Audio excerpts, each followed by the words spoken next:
Do you think the others are making good progress? Hope it's all going smoothly. Oh, hey look! They made it back as well! Flint's! Llama! How did it all go? All is well, thank you. Nefer and Yehoda had to stay at the curatorium to wrap things up, so they won't be joining us for now. I ran into Miss Anefa and Miss Aino on the way back. Their work is still in progress, so I suspect they won't be back for a while either. You seem rather cheerful today, Mr. Flint's. I certainly am. I achieved what I set out to do and came away with more than I bargained for. Fighting alone can get quite tedious, but I had the good fortune to run into a pair of brave young warriors. We meet again. How have you been? Albedo! What are you doing here?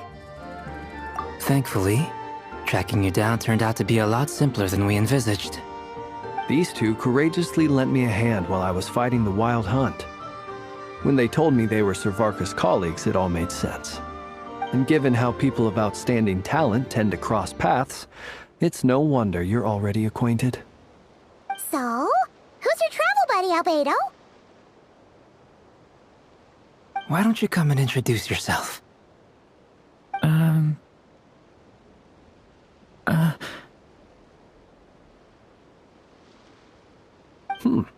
A gentleman of few words, I see. And a rather stern countenance. I presumed you were acquainted with him. Is that not the case? It's nice to meet you. Again. We've technically met before. Wait a sec! You're Minnie Durin! That's right. It's me. I'm glad to see you again. By the way, he says it's okay if you drop the mini. Yeah, I'm not as mini as I used to be. Interesting, isn't it? The first step towards blending into human society appears to be reflecting on whether one's name really reflects who they are. Wow! You look so different! In a good way, of course. It's great to see you looking so healthy. Thank you, Paimon. And although you're as mini as ever, I understand that diminutives don't always convey endearment. I'll be sure to simply call you Paimon, as a sign of my great respect for you. Wow! You're such a smooth talker now. Paimon could get used to this. From now on, you may refer to her as your esteemed guide, Paimon. Personally, I think our little Paimon is the perfect size. When people call her Little Paimon, it's just because she's so adorable that they can't help themselves. If that's not a sign of endearment, what is? You're absolutely right, Miss Lauma. My brother still has a long road ahead of him when it comes to understanding human relationships. Anyway, speaking of long journeys, didn't Columbina, leave with you? How come she isn't back yet? She's been catching up with old friends. Wouldn't be surprised if she stopped for a cup of tea or 10 on the way back. Uh-oh. People are talking about me. Hope it's nothing negative.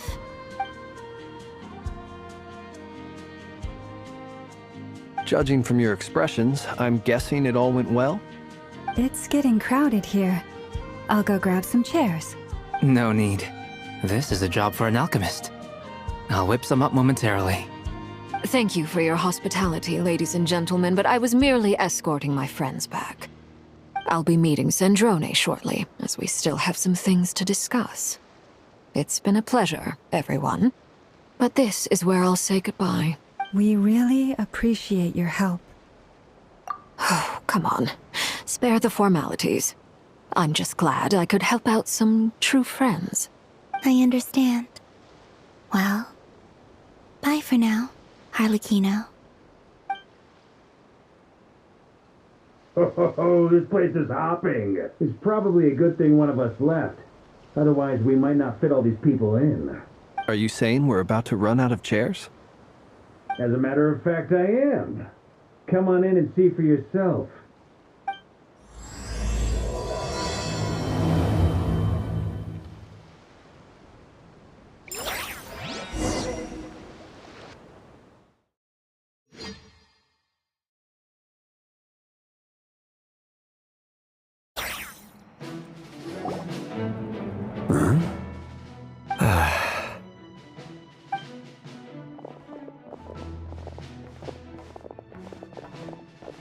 I overheard your little chit-chat outside, by the way.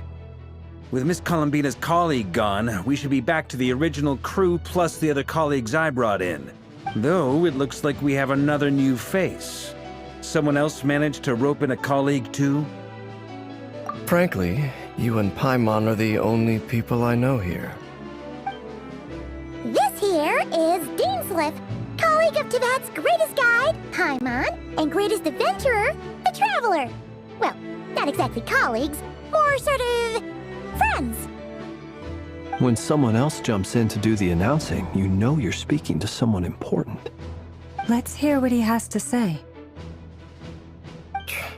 Note to self. Once Paimon knows your name, the rest of the world will soon follow. When he comes looking for us, it's usually something important. Paimon's guessing you've heard about the Wild Hunt, then. From the looks of it, you're about to hold a meeting. If I were to say that the Wild Hunt is our mutual enemy, would that earn me a seat at the table? As the saying goes, the enemy of my enemy is my friend. Mr. Dainsliff, there's a seat with your name on it.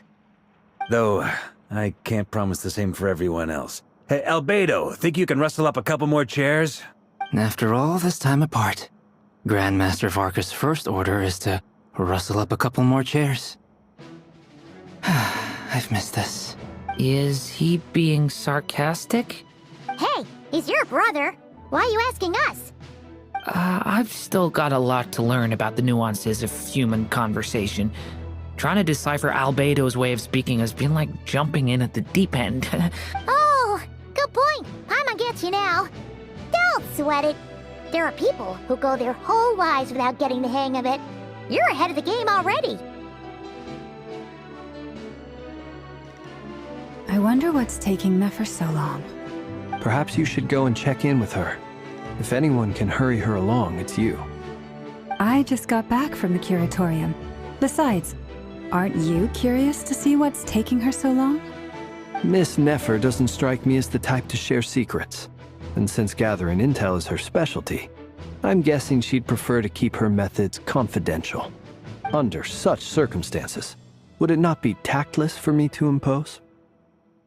Oh, but it's fine for me to impose. What can I say? You have an unrivaled ability to garner people's affection, Miss Moonchanter. Besides, you have far more in common with her than I do. All right, then.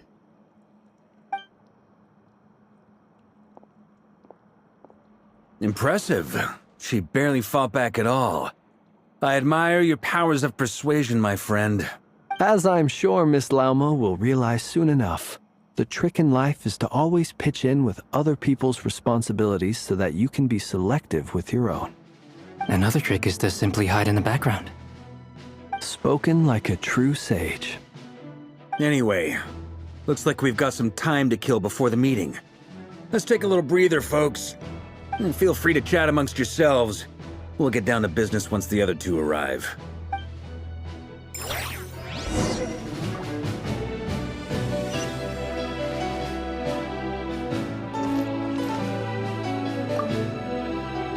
You're both awfully quiet. Why don't I start us off with an icebreaker? Much obliged. Have either of you ever had your portrait painted? If not, I'd be glad to help. That sounds like a lovely idea. You know how to paint, then? I dabble occasionally. He's an excellent painter. Tables, chairs, people, dragons, you name it. He'll paint it for you. I'm flattered. If I ever get the chance, I'd like to give it a try myself. I'll bear that in mind. Anyway, how about you, Durin? What sort of portrait would you prefer? Oh, I'd be fine with anything. Whatever style feels best to you. Very well. Then I'll play it by ear. You can replicate any style I want? I can try. If you show me a sample, I'll do my best to match it. Thank you. In that case, I'll dig up some reference material for you.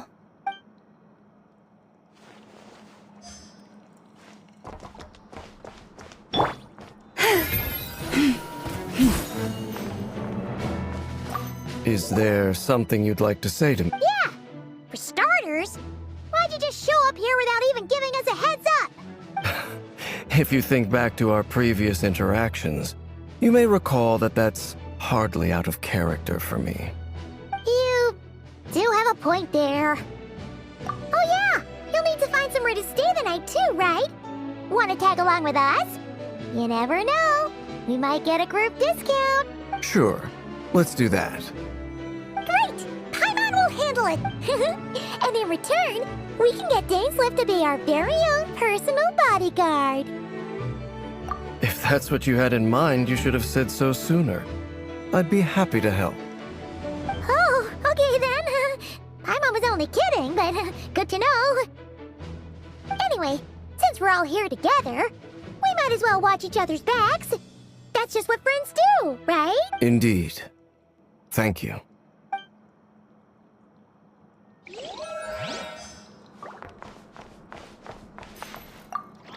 Truth be told, I can't remember the last time I was in a meeting with so many people. You're not alone there, my friend. The Lightkeepers also struggle to bring everyone together for a serious discussion. I don't doubt that. I've only ever met two Ratniki, one being you, and the other being that young guy, Itlua. Itlua is a good apple. I'll give him that. He's kind, honest, and regularly delivers supplies to my lighthouse.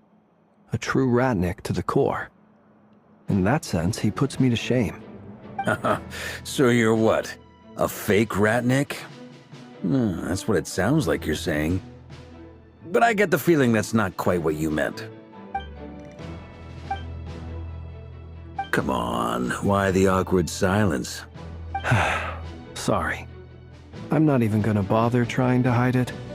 You've known all along, haven't you, my friend? Now that was an awkward silence. Let's just keep this between ourselves. Probably best if Itlua doesn't know, huh? That goes without saying. Gotta be careful what you share with youngsters, after all. Anyone else in the know? Let me guess. The Traveler and Paimon? It's dangerous being too sharp for one's own good, you know. Then, in the name of the Animo Archon Barbados himself, I swear, your secret's safe with me. When we went for drinks, you said that you and Barbados were practically best buds. In the light of that claim, do you really expect me to take your oath seriously? Of course. Just as long as you don't go spreading around the fact that I'm close with Barbados, all right? Fair enough, then. Nothing like a bit of mutual leverage to seal the bonds of friendship.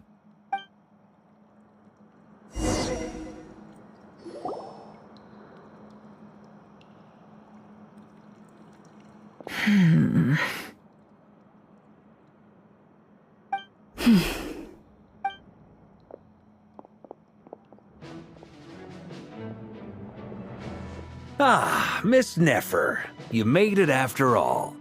But what about Yehoda? I'm here to give you an update on how things are going on our end. Once this is over, I'll be heading straight back to continue my work. I left Yehoda back at the curatorium to watch over things while I'm gone. So much for just this once. Shh! Not so loud! We're on a roll here. What if she remembers and suddenly decides to back out? Did you say something, Mr. Varka? Huh? I didn't say anything. Right, Flints? Must have been a frog. They get so noisy around here at nighttime. It's like they're putting on a concert in the background. Anyway, before we begin, there's a few introductions to make. Let me start by saying that it's an honor to be speaking before so many distinguished colleagues and collaborators. First up, we have Miss Lauma.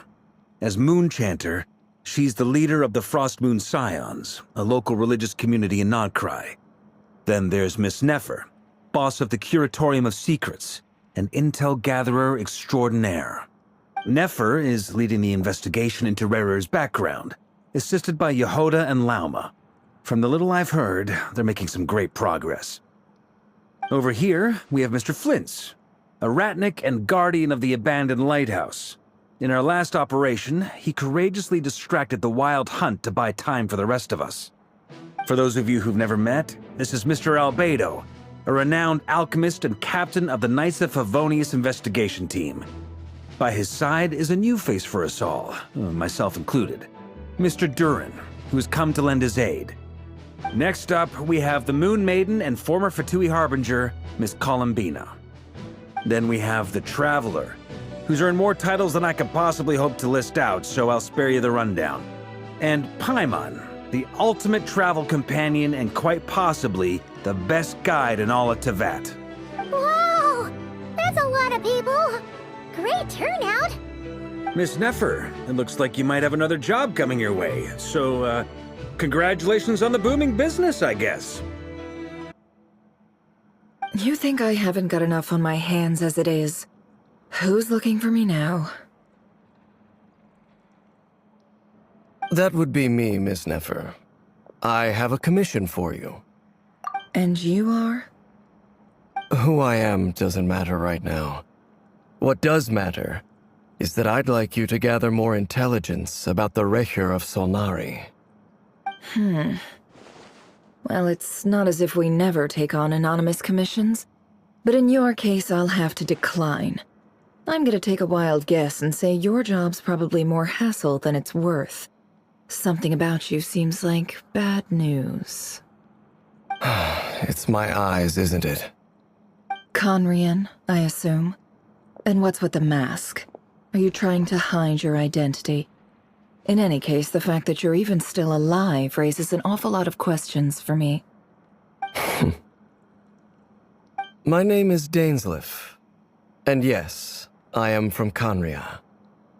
As I'm sure you're aware, the Recher of Solnari's real name is Rerir. He was once an acquaintance of mine. Really? Then you must have been quite an influential figure yourself. You flatter me, but none of that matters anymore.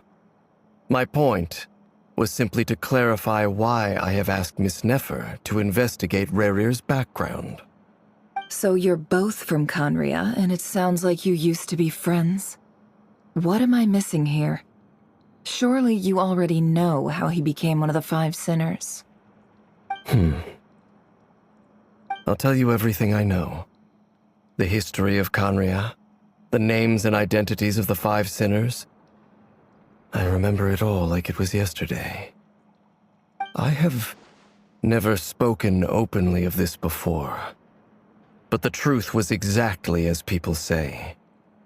The Five Sinners were each driven by their own desires, and it was by playing upon these that the Abyss tempted them to their fall, tearing Conria apart in the process. The visionary, Vedifenir, who wished to foretell the future. The wise, Haroptatir, who sought limitless knowledge.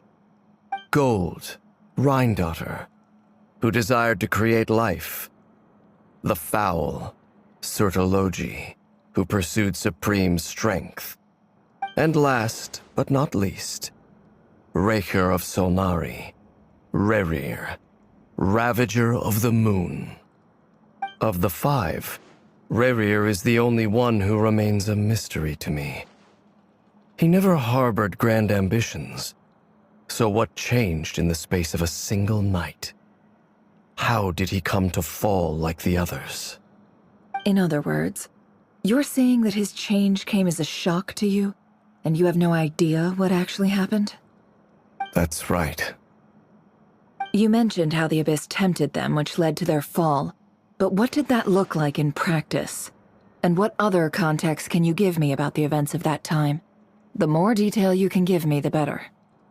Strangely, now that it comes to it, I hardly know where to begin.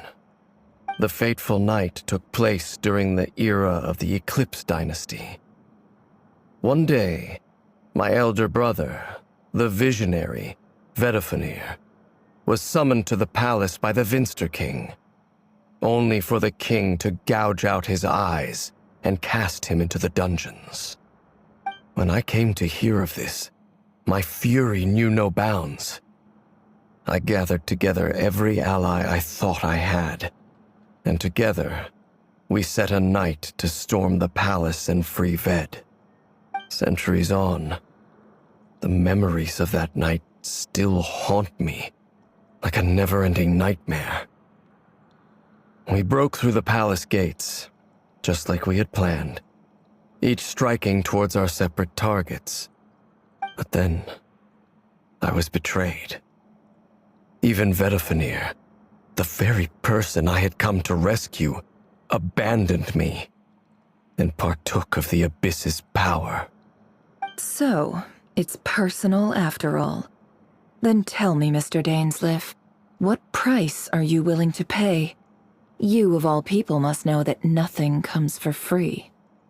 I cannot say what price would be worthy of such a commission. But know this. Rerir was not always a madman.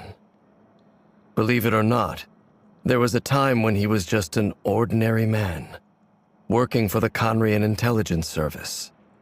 Uncovering the truth of Rerir's past is the only way to unravel this mystery. But before you decide if you will accept my commission, I will tell you more about him. Enough, I hope, to help you plan your next move. Sounds pretty good to me. Feels like we just flagged down a random passerby, only to discover he's actually a master strategist who has a score to settle with our enemy. Can I borrow your halo? It could be useful in the lighthouse. Hey, enough with the wisecracks! Besides, isn't that lamp of yours bright enough already? Relax. It was meant to be a compliment. If that was a little over the top for your liking, I'll make sure to tone it down next time. I'll give your proposal some serious thought, Mr. Dainsleif. Let's speak in private once the meeting is over. Before that, there's a few things I'd like to share.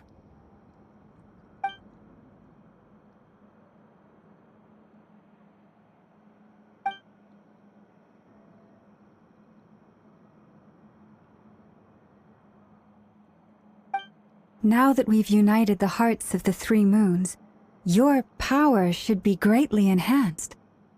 But it seems like that hasn't happened yet? I believe it will take a little longer. You've done so much for me, so I want to be completely honest with you all. Even though I'm doing a lot better now, the truth is, my recovery will likely be an ongoing process. From the moment I was born, my power has been slowly ebbing away. And that is because Tevat has never accepted me. Even with the moons united as one, it seems my rejection cannot be undone. So far, I have yet to find a solution.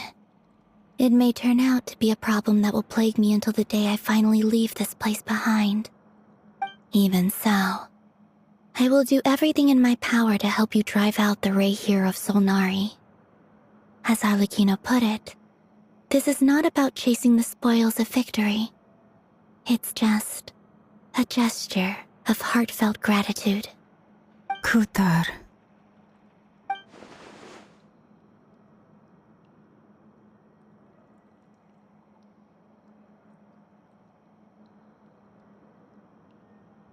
Defeating the Reihir of Solnari will be no easy task. While my strength slowly recovers, we'll also need to gather more intel. Naturally. We should take all the help we can get if we hope to defeat him. We've considered several viable plans now, but our choice hinges on the answers to a few key questions. Is it even possible to kill Rerir? What experiences shaped the person or monster he became? And what's he really after? Given Albedo's expertise in alchemy, I think we should leave him to try and answer the first of these questions. Understood. As for the other two, I'm afraid we'll have to count on you again, Miss Nefer. Believe me when I say it's not my wish to burden you. But right now, relying on your skills is our only option. So you're placing all your hopes on me, huh?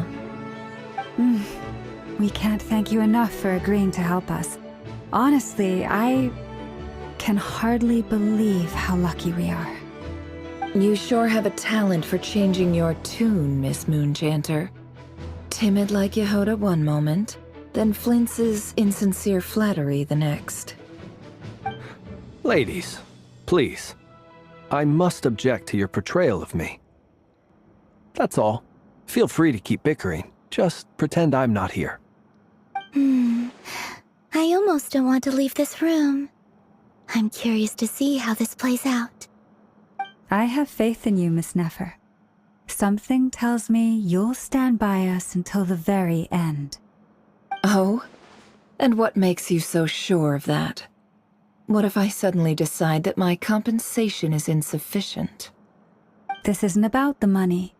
I can sense that you've got a deep-seated distaste for Rerir.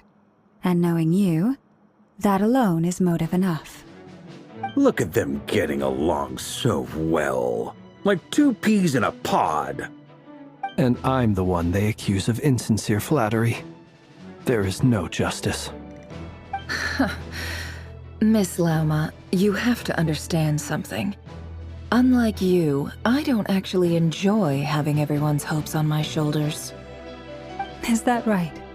Well, maybe the fact that I'm willing to put my hopes in other people says more about me than you. But the fact is, I also trust you. And that's because I know that you're someone we can count on. Anyway, we've got our plan, so let's get moving.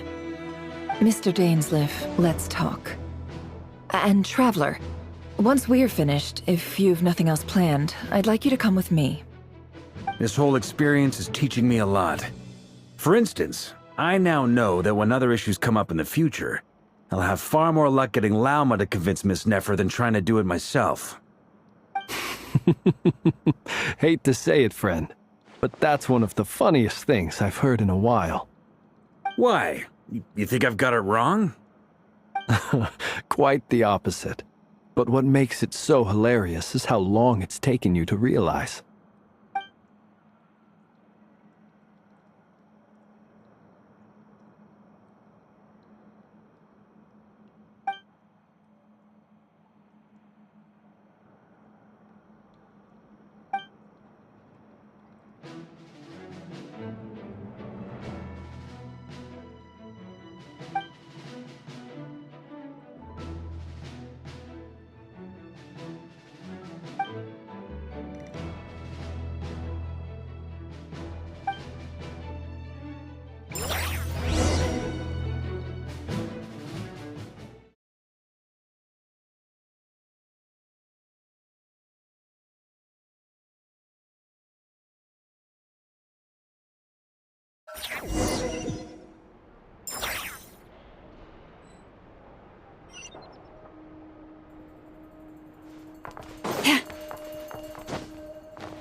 Yep.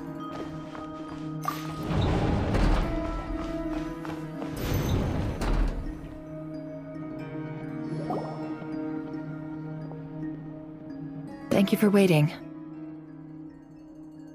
It's okay.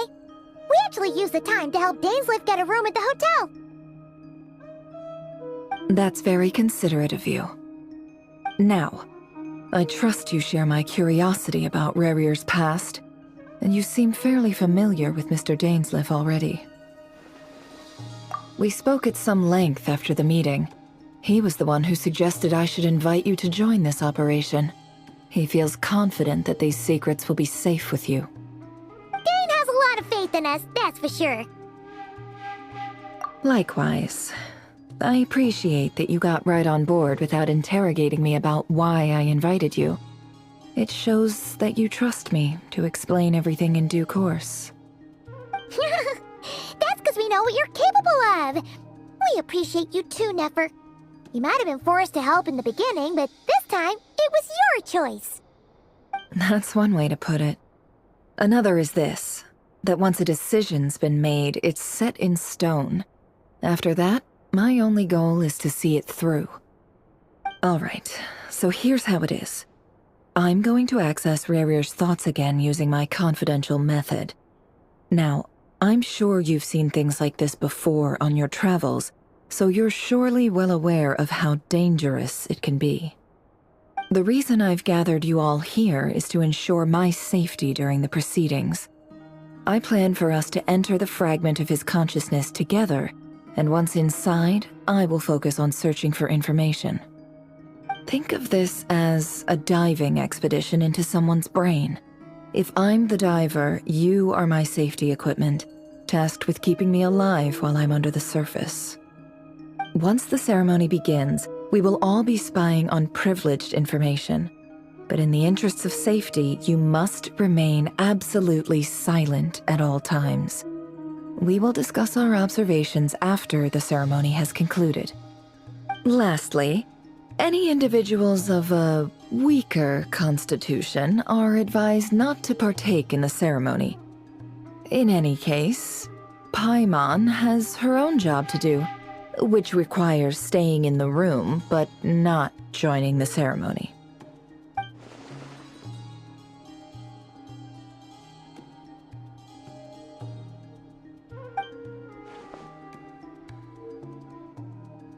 Well, good luck, everyone! Sounds like all Paimon can do is cross her fingers and root for you guys. There's a little more to it than that. I was being serious when I said you have a job to do. While the rest of us are inside Rarir's mind, it's imperative that we have a team member on the outside.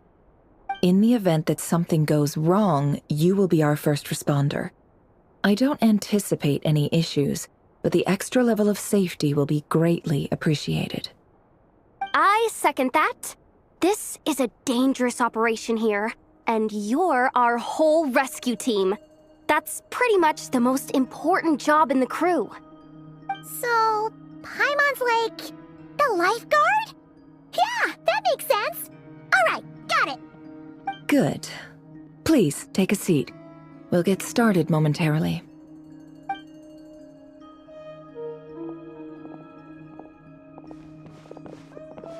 So, did Mr. Dainsleif tell you anything else?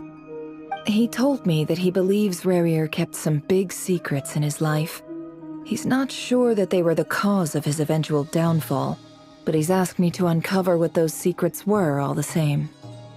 But surely you're not planning to go through with this, no matter the cost. If you think that, you'd be overestimating me. I'm a businesswoman, not a mercenary. But I do have my own professional reasons for taking this job. You think I'd turn down the opportunity to get a first-hand glimpse into Conrian history? No chance. Well, as long as you don't let morbid curiosity get in the way of safety concerns, we're good. We'll do whatever we can to help you. You're such a killjoy.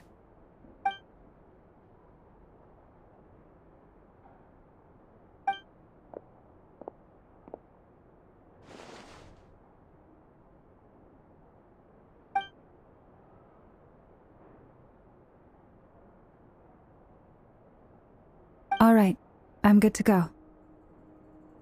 All set over here, too. Promise, Paimon, you'll be extra careful. All right. Let your whole body relax. We're about to begin. Close your eyes.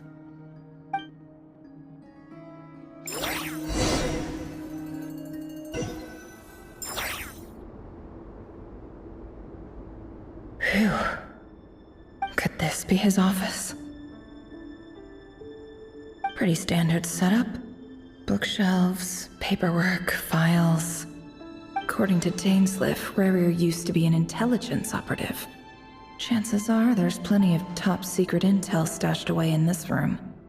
Is this where you keep your secrets, Rarir? Can't say I'm not looking forward to this.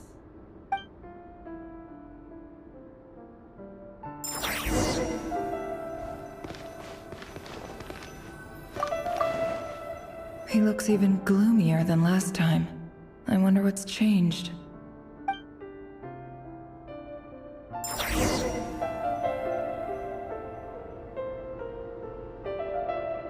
Today's files are in. Time to wade through them, just like usual. Male, 51. Occupation, Cook. Confirmed Crimson Moon descendant. Has maintained frequent contact with other descendants over the past year. Poses a threat to the dynasty. Neutralized.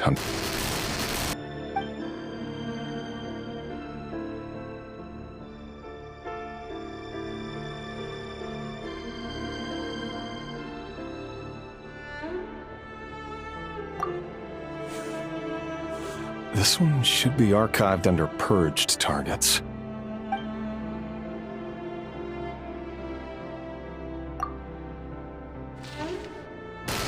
Female, 23. Occupation, office clerk. Confirmed Crimson Moon descendant. Has maintained frequent contact with other descendants over the past year. Poses a threat to the dynasty. Neutralized.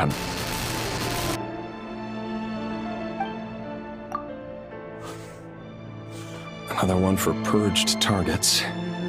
Sounds like she was that other man's daughter. Never mind. What's it got to do with me?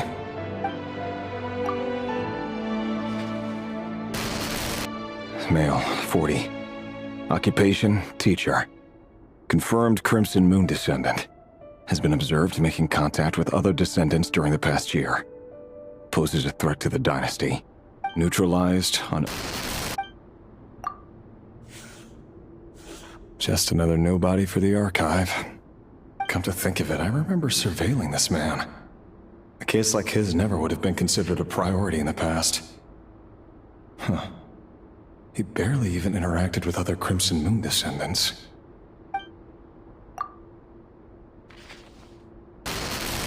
Female, 16. Occupation, none. Orphan and confirmed Crimson Moon descendant. Has been observed making contact with other descendants during the past year. Poses a threat to the dynasty. Neutralized on... Filed. I have no recollection of this girl. None whatsoever. She doesn't seem to be anyone important, but then again, how many of them really are? Female, 13. Occupation, none. Orphan and confirmed Crimson Moon descendant. Has been observed making contact with other descendants during the past year. Poses a threat to the dynasty. Neutralized on... Filed.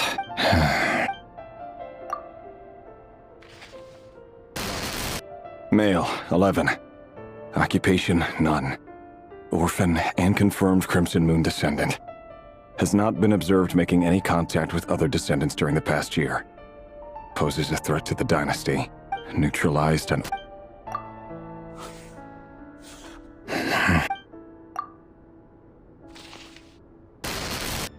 Male. 6.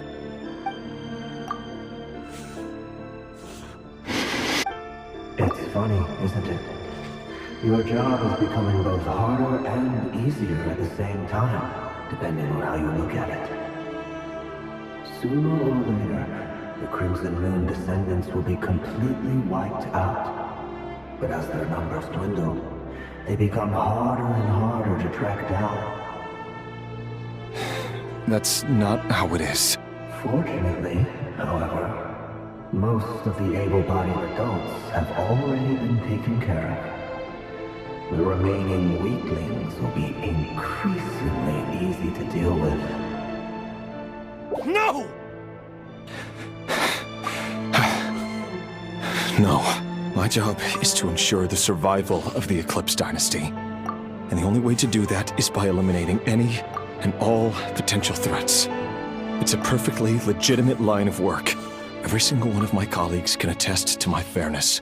And if my friends were aware of the facts, I know they'd back me up too. Assuming, of course, that they were aware of all the facts.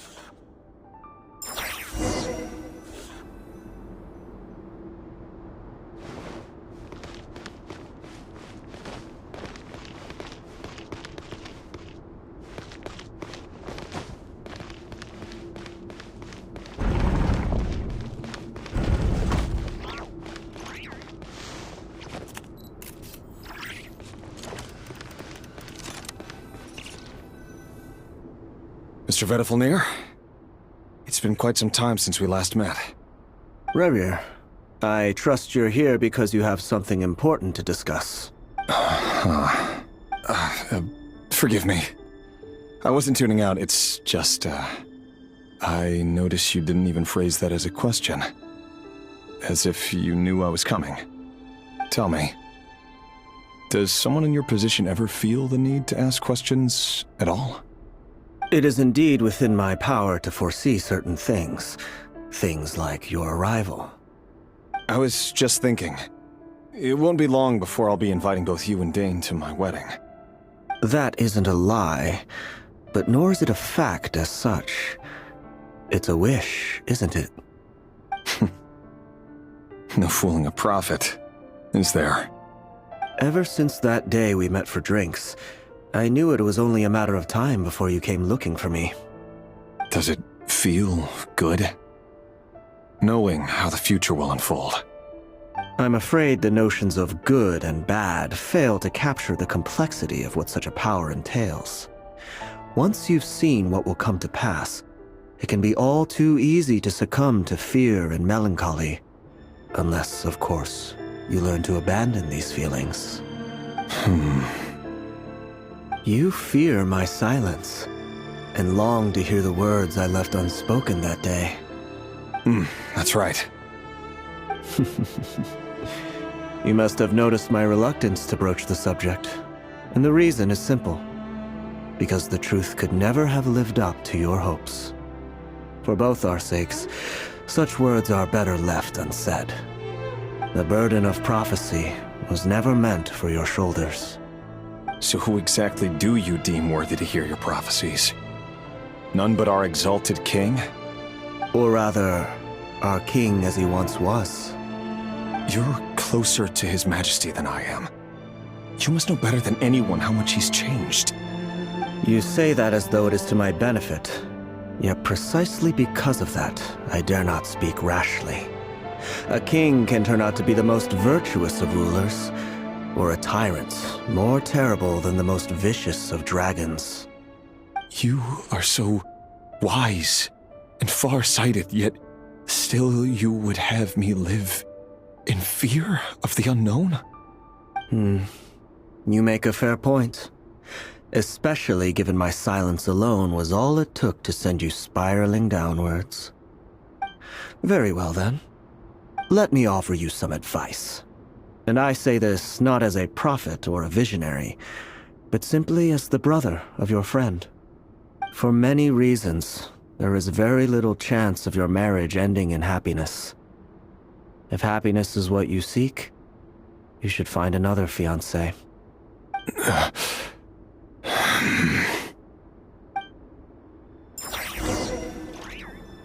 Hold on. There's that same black fog again. Could this memory belong to Thelindis? Wait. Hear me out. This time we finally got a clear look at his face and learned his true identity. His name is Rerir, and he claims to be one of the king's guards. What did you say? A cruel irony, isn't it? The man you're set to marry leads a double life as a brutal executioner. Why are you telling me all of this now? Simple. It's because I want you to kill him. You are the only person he would never suspect. No, absolutely not. I would never dream of doing such a despicable thing. So you'll just stand by and watch him slaughter us to the last? Do not forget that the blood of the Crimson Moon flows in your veins too.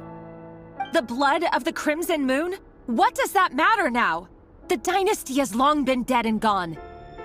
You think that alone is reason enough for me to throw away everything I have? Why wouldn't it be? You two were once a child of the Crimson Moon, just like me. Don't tell me you've never felt so much as a flicker of fury for the way we were trampled into the dust. As long as you promise to abandon this pipe dream of restoring your dynasty, I can try to persuade him. Or have him persuade the Venster King. Persuade the Vinster King? Do you even know why he's so obsessed with hunting us down? Why he keeps trying to force us to hand over our secrets over and over again? Or why we refuse to give up on restoring the dynasty? The Vinster King. A blind fool. His eyes clouded by powers from beyond this world. A petty little man with a miser's heart. And he dares to sit upon the throne? Mark my words. Sooner or later, Conria will fall. And it will be his doing. If you can't bring yourself to do it, so be it. Just you watch. It won't be long before calamity descends upon us all. The Rehir of Solnari. That really is quite a secret you've been keeping from me, Rerir. But who am I to talk? Am I really any better? I've kept my own past a secret this whole time, too. Love should be built on honesty. But ours was born from lies. And yet... is it really so wrong to hide things that would only make life harder? If we don't cover up the parts that no one else should see, how can we go on pretending to be normal? Vedifulnir must have known all this. And that's why he made his prophecy. In the end, nothing stays hidden forever. But I won't just sit by and watch this disaster unfold. I'll do everything in my power to protect what I cannot afford to lose, no matter who I have to face.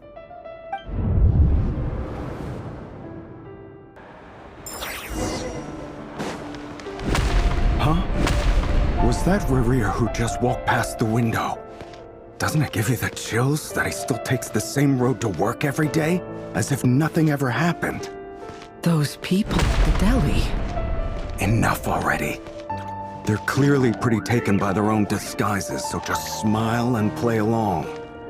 Pull the rug from under beasts like that, and you'll risk having your throat torn out. Deli? Oh. They're talking about those people from the opposition. But surely you can see he's not the man he pretends to be! So many have died already, and they say that the king's madness grows with each passing day. We're not going to survive this, are we? But why does it have to be this way? Do we really deserve to die just because of the blood that runs through our veins? Felindis, are you even listening? Sorry, Freether. My mind was off wandering. I heard you, though. You're talking about what Rerir said. He's just following the king's orders. He's a secret agent, and it's his job to hunt down rebels and dissidents.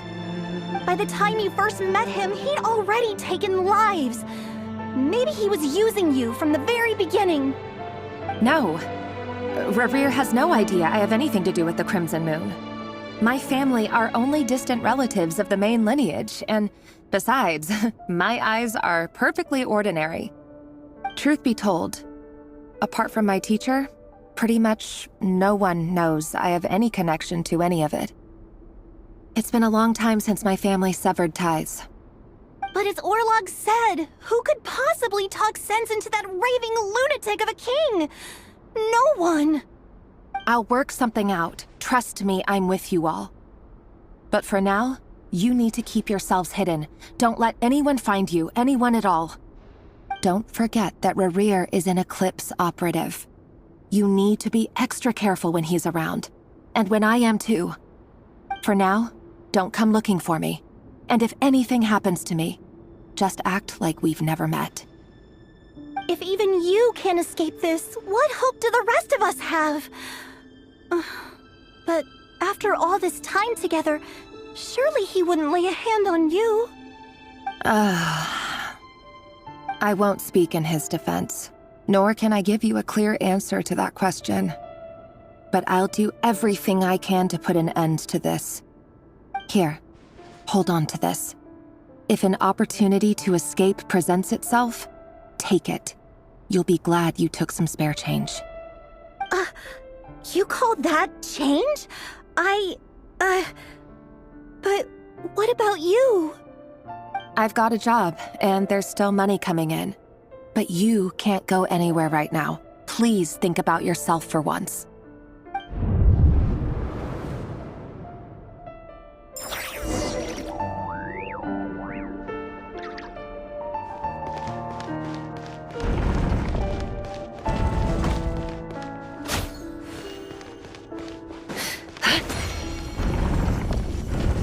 Another day, another round of assassination training. The training ground is just beyond this hidden passageway. When you kill a person, doesn't it bother you and it covered in their blood? Why would it? Aren't we all just walking blood bag? Make sure you have a firm grip on the handle. Then choose your angle well. Keep your movements light and brisk. Pray won't sense a thing. I'll bet no one's ever died a quiet death as your head. I work clean. No traces.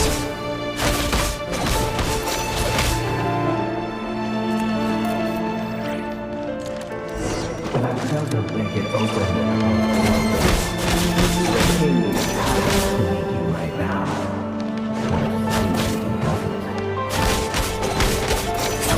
Happen.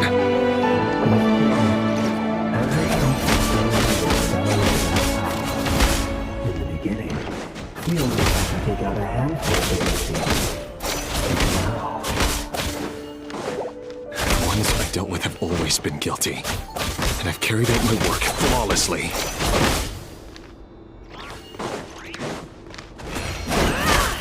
Can't hide the truth. No more lies.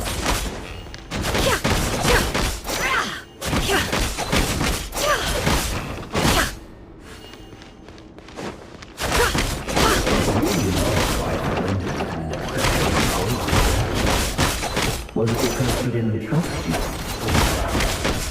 Something else. Enough!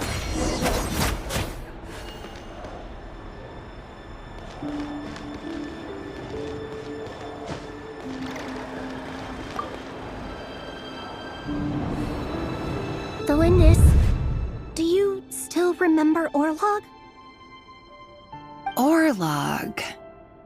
The boy who was pretending to sell flowers. You spoke for quite a while, didn't you? Yes, we did. What about him? He was arrested 2 days ago. Chances are he's already dead. He... I just don't get it! After everything he's done, why do you still stand by him? Or does it mean nothing to you that people keep dying? No, that's not... Just hear me out. I need to go now, Thelindis. They're looking for us. You take care too. If you ever need a place to hide, come find us.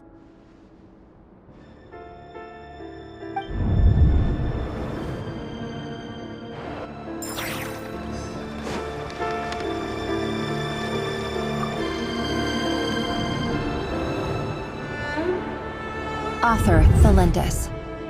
Over the course of this week, the research object was subjected to interference for a total of 47 hours for experimental purposes.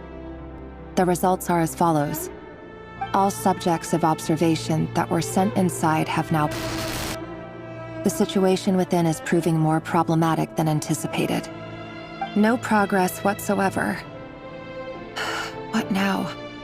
Won't you give me even a glimmer of hope? Things are getting worse by the day. I have to find a way or we'll all be in danger.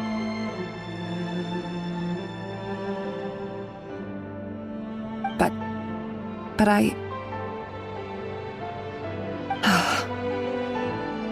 If all this research comes to nothing, what then? Sooner or later, it'll be my neck on the line.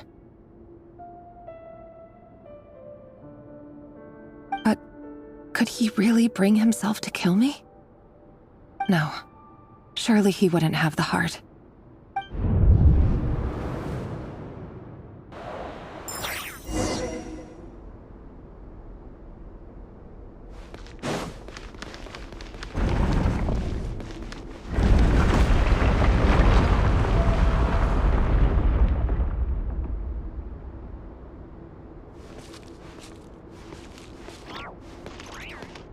Why won't you just let us go?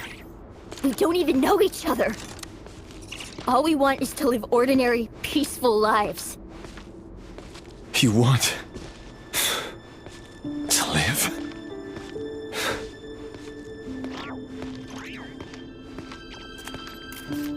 Yes. I just want to go on living. Is that really such an unforgivable crime?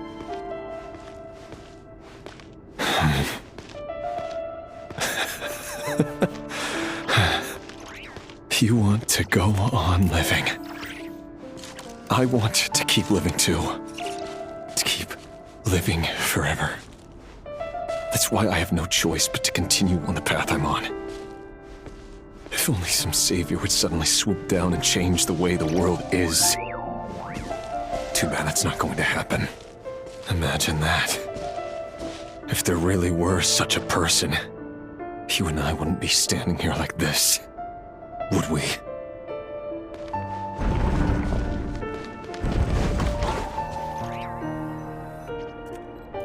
Today's files are in. Time to wade through them just like usual. No, I don't get tired of it. It's my job. And not only am I lucky to have it, I'm good at it too.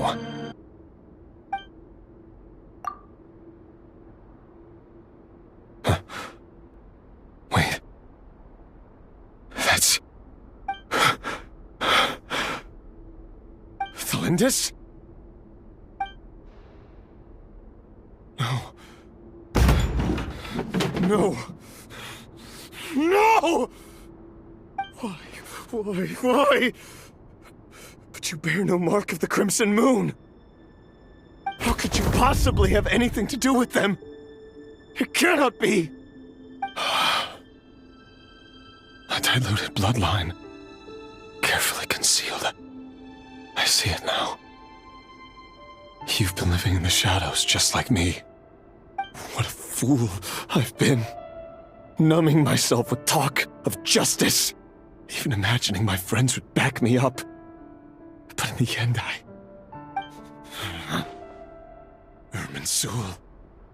Finster King! How far are you going to take this? From the direct bloodline to secondary offshoots? And then what? Today it's the descendants of the Crimson Moon. Who will it be tomorrow? Will you not rest until everyone down here is dead? No. This cannot go on. This is where it ends.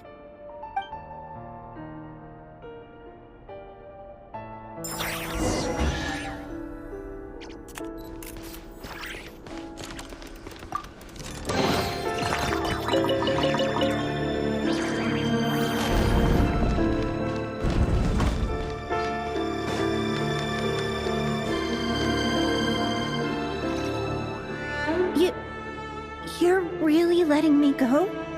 I am. As long as you can guarantee that no one will find you. Don't worry, I'll be extra careful. No one will know I was here. But what about you? Me? If you let me go, you won't be able to complete your mission, will you? Good point. In that case, maybe you should stay. No, please! I just want to see the outside world again. To... Go on living? Yes. I know you're a man of your word. So please, just let me go. If I let you leave, what will become of me? Just kidding. Go, now. But remember, don't let anyone know you were caught. We'll be seeing each other again very soon if you do.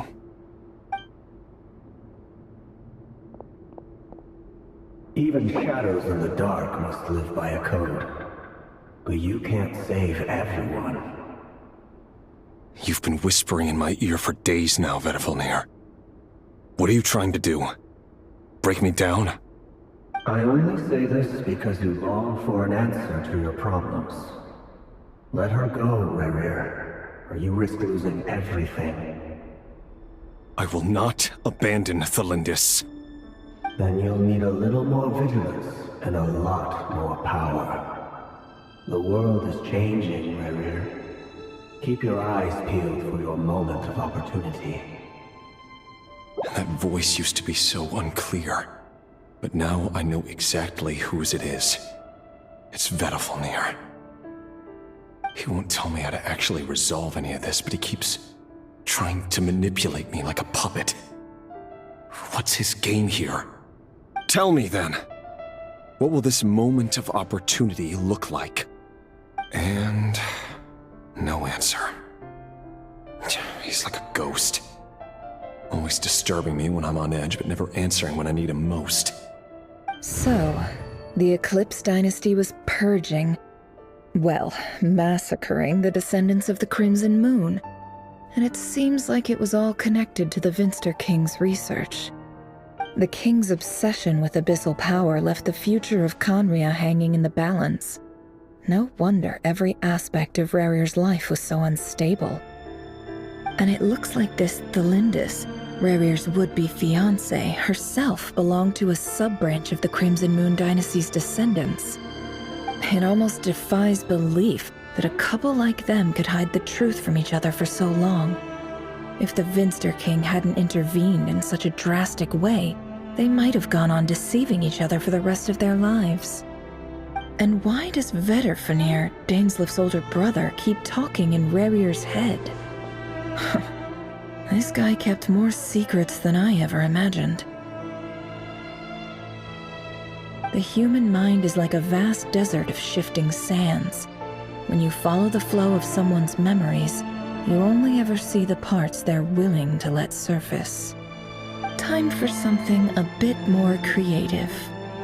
We've been inside Rerir's mind this whole time, building up a picture of his psyche.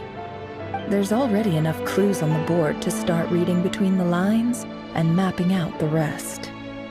Now, we can finally begin to put the pieces together. Sure, it'll only be a reconstruction, part simulation, part reasoning, but it's usually pretty accurate.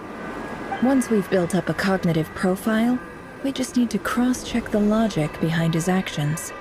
And then we'll be able to take a sneak peek at whatever it is that Rerir has really been hiding.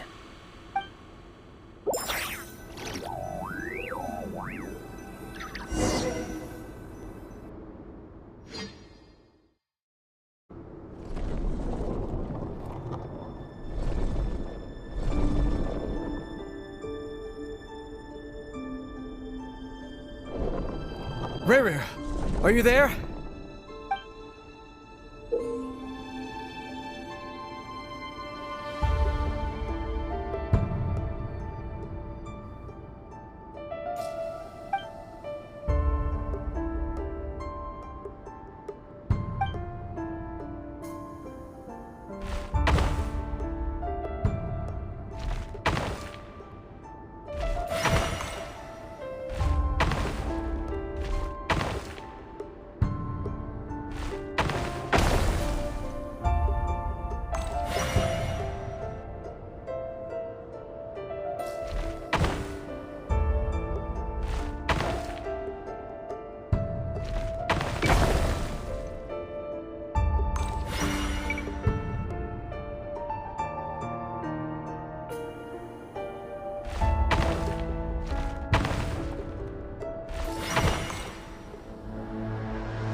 Hey, Rerir! come out, it's urgent! Dane? What's wrong? Quick, come with me. I'll explain everything once we've met up with the others. Okay, I'll come. But the Lindis is still over at the Universitas. I'll need to leave her a note. All right then, but make it quick. I've never seen Dane so worked up before. Whatever this is, it must be big trouble.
Well, this is a nice change, meeting you all at this hour.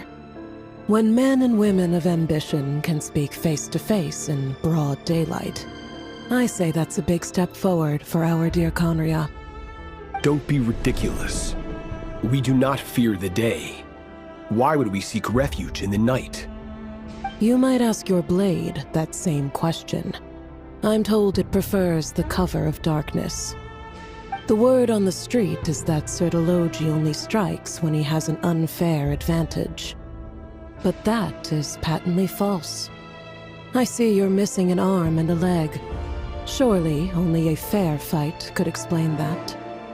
If this is your way of offering me replacement limbs, believe me, I'll take them. Oh, we can certainly discuss that. With bioalchemy, anything is possible.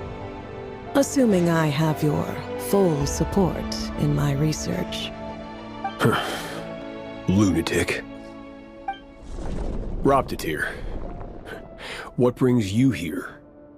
Why, Dainsleif, of course. He invited me. Please, cast aside your apprehensions, Miss Rhindaughter. Whatever the rumors may say, I am but a humble servant of the king, and I can assure you he affords me no greater convenience than he does you. Well, the Universitas Magistrorum won't stop fawning over you. So at least some of the rumors must be true. You're clearly doing well for yourself, so drop the humble servant act. It endears you to no one. You're president of the Universitas Magistrorum, the chief royal mage known as the Wise by royal appointment, and by far the most favored among the 4 pillars of Conria. Vice President Veit doesn't even try to hide his envy when he sees you. My success is the product of hard work and good luck. It's as simple as that. Were the king not such an extremist, I hardly think I would have received a senior post at my age. Of course, No job is without its gripes. Serving a king like ours can be a challenging task, as I'm sure you can imagine. And as for Eftervit, in missing out on the presidency, he's dodged a mountain of stress. Like everything else in life, it comes with pros and cons. You're all here. I apologize for the short notice, but it was an emergency.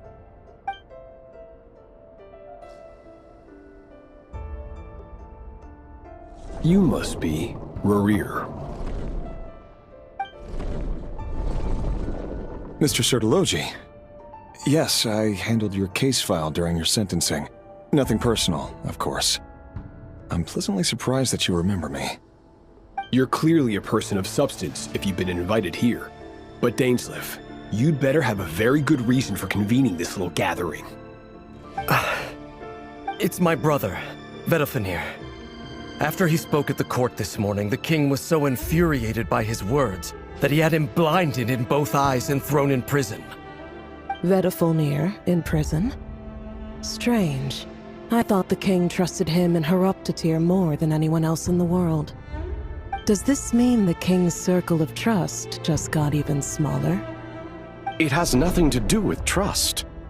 It's about what the king wants, which is as clear as day to anyone paying attention. I simply appease him, because it's in the best interests of the Universitas Magistrorum. And also because you're slimy. Vedafenir, perhaps less so. But still, a visionless visionary? It rather inclines me to think that qualifications are not what get you ahead in Conria. Do you honestly think this is an important discussion to be having right now? Dane, what are you planning to do? Rescue Vedafenir, I assume. Correct. It will mean storming the palace by force. Tonight.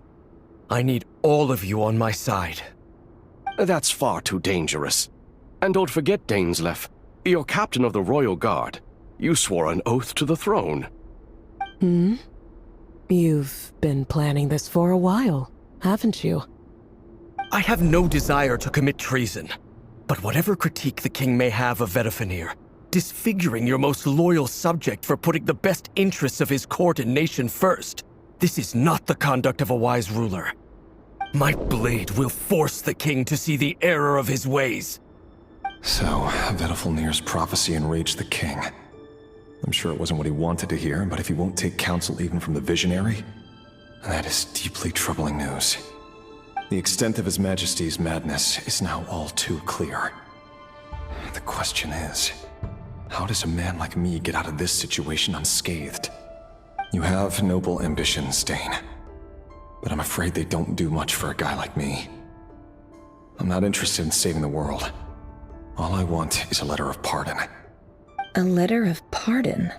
For whom? Thelindis? The chances of the Vinster King issuing a pardon for anyone connected to the Crimson Moon seem vanishingly slim.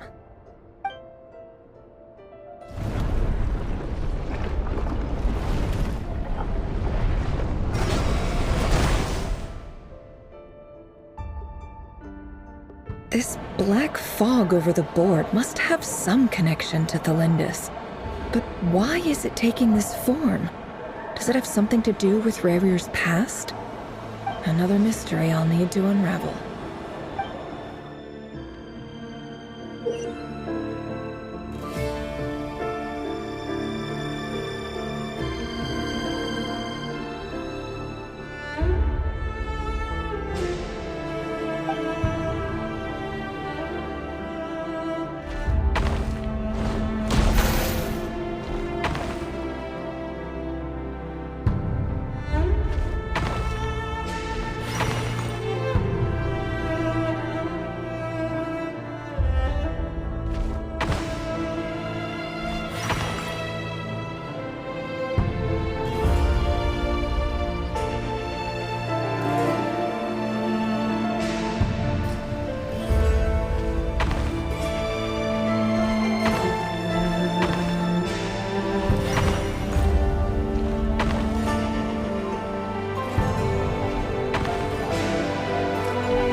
Author Thelindis. Over the course of this week, the research object was subjected to interference for a total of 60 hours for experimental purposes. The results are as follows.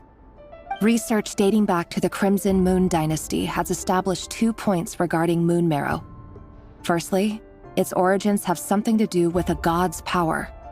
Secondly, it serves as a portal to an as-yet indeterminate location. Moon marrow can thus be defined as a spatial gateway. However, there are a number of hurdles to overcome before we can answer the question of where it leads to. To start with, opening the gateway requires a specific power source, which the relevant literature indicates. An enormous amount of power is then required to keep the gate open. Currently, the total power output of our instruments remains in the single digits. To make matters worse, I am now the only staff member remaining in the Moon Marrow lab. The Universitas Magistrorum recently decided to move most of its personnel into abyssal energy research, which has stymied all Crimson Moon-related projects. This is not a wise move. I have always maintained that placing all our hopes in a single source of power is risky, especially one as poorly understood as this. As well as making ourselves overly reliant on a single resource, we are neglecting other promising technologies. I apologize if this comes across as disrespectful. But as a Moon Marrow researcher, I desperately want to see the world beyond the gateway. If we really made it there one day, what would we find? And how would we go about taming the unknown? My imagination is endlessly fueled by questions such as these.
This is for you. I heard you're gonna leave the city with your parents. Thelindis, did you hear about what happened? I've heard nothing. Rerir got back very late last Friday, and he was acting a little unusual, but he slept pretty well, so I'm guessing whatever he did was a good deed. You never saw him, and I don't know what he did. And this conversation never happened. You understand? What if he finds out that you pried into his secrets? Don't be silly. I don't know what secrets he does or doesn't have. All I know is he's just a normal guy who happens to run some errands for the king. Are you scared of him? I don't know. The Rerir I know doesn't match the person you all describe. Logically, I should be scared of him. And yet, I don't want to lose him. But enough about that.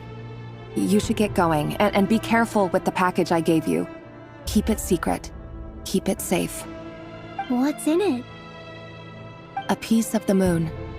All you need to know is that as long as you keep it safe, then in the future, everyone will be able to see a red moon. A red moon? You mean our moon? That's right. Our moon. Promise me you'll look after it. I promise, the Lindis. The Crimson Moon bloodline will never die out. Its light, the color of blood, will become like a fire that flows in our veins, no matter how long it takes.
Hurry, everyone, and stick to the plan.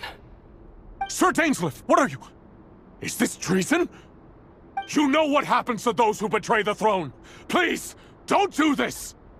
It is the king himself who has betrayed the throne. He has betrayed all of Conria. If you have any love left for justice in your heart, you should join me. It's showtime. Dane and his group will handle the troops in the palace. Then Hraptatir and Rheindotter will disarm the security measures. My job is to enter the prison and rescue Vedifalnir. Stay safe. Wish me luck. Look after my brother. Draw your blade. It is time for justice to prevail.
place is filthy.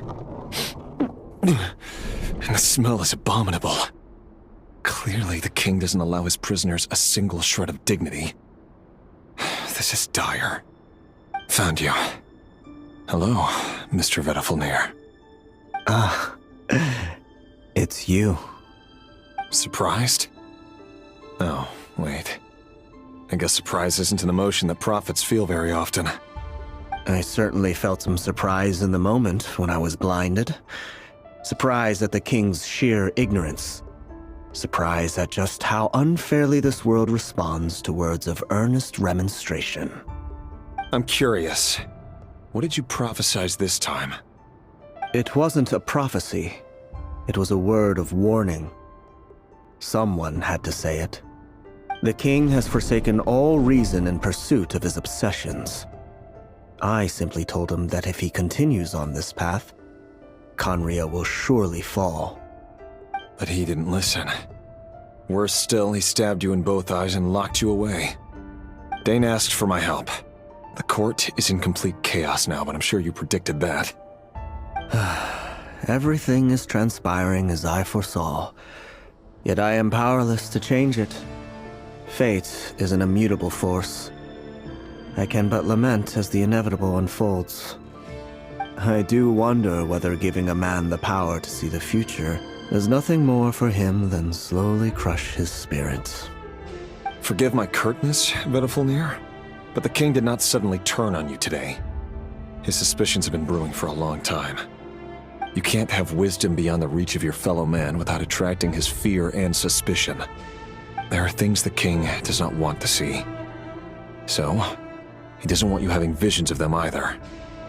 He blinded you because he thought this would make the visions stop. He wasn't entirely wrong.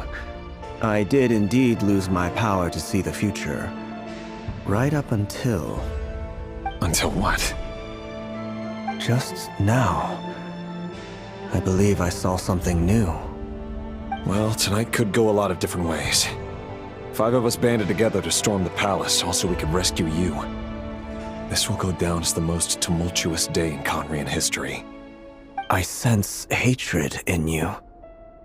But also hope. A desperate hope that with the tyrant deposed, that will be the end of the story. But this is not the end. It is the beginning of a new chapter, in a whole new story.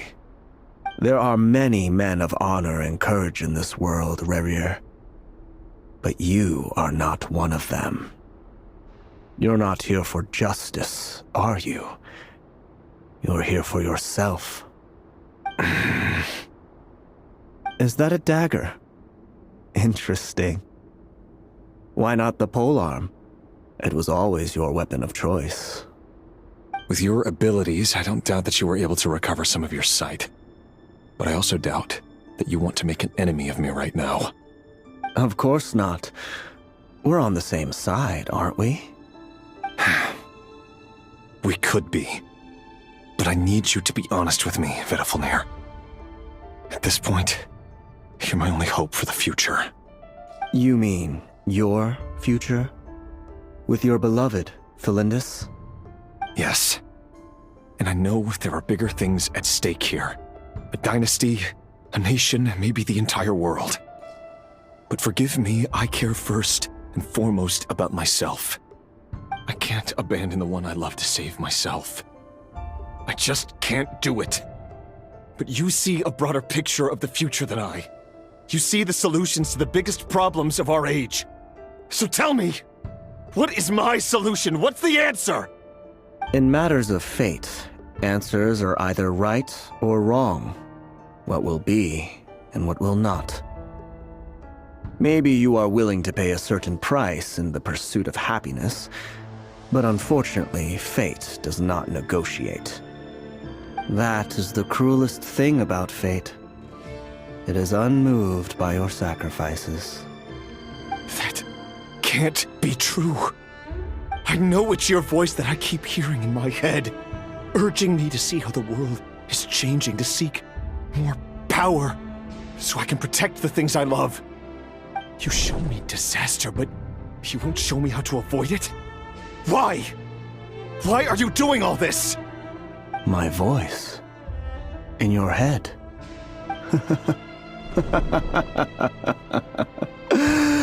So, you hear it too. The voice that steals your mind, gains your trust, and drives you crazy. It turns out that we are not so different, you and I. Vedifalnir just broke into the strangest smile I've ever seen in my life, as if he'd discovered some monumental secret. But then he suddenly switched to looking extremely weary. Very well then. My advice to you is as follows. You must persevere. Whatever trials and tribulations you may face, be steadfast in the belief that they are your path to the future. For as long as you live, your story with Thelindis shall not come to an end. That is the only chance you have of fighting back against fate. It is up to you whether you believe my words. Regardless, that is all I will say on the matter. I have no right to intervene any further. I will hold you to your word. Thank you for setting me free. In return, I will tell you one more thing that you cannot afford to ignore. Just then, a strange wave of energy rippled through the city. We had no idea what it could mean. If I were you, I would head to the Universitas Magistrorum. The Universitas? Oh no! I'm sure we'll be seeing each other again very soon, Rerir.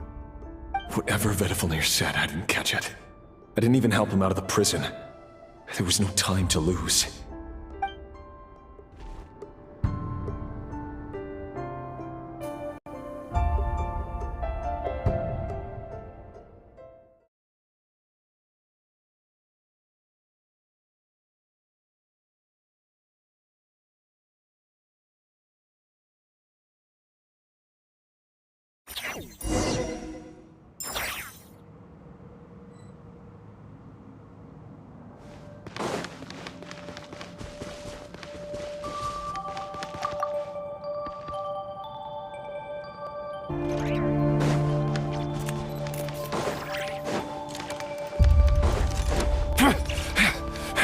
Monsters?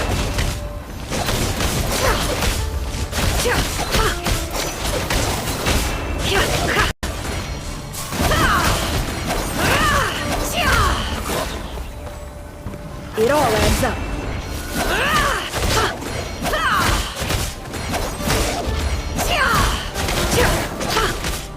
No more lies.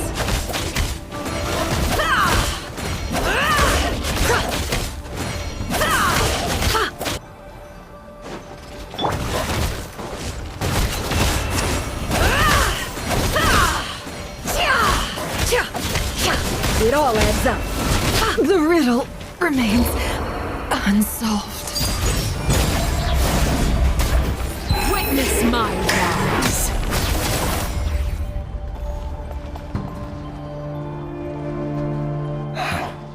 The Universitas.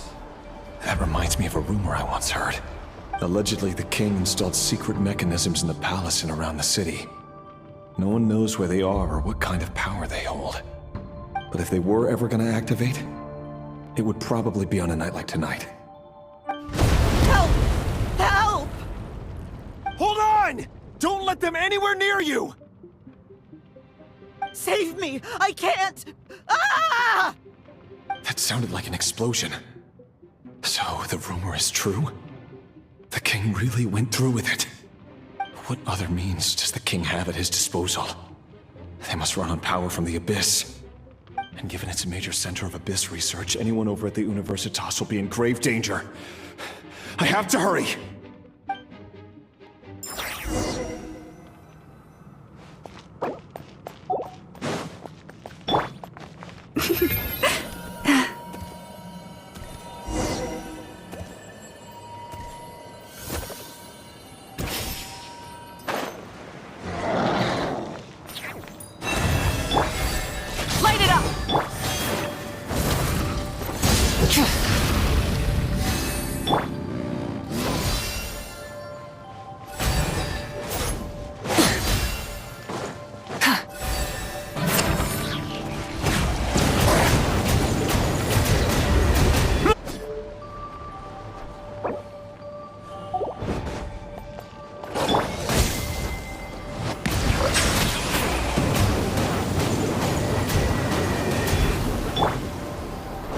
This is where you fall. Overruled.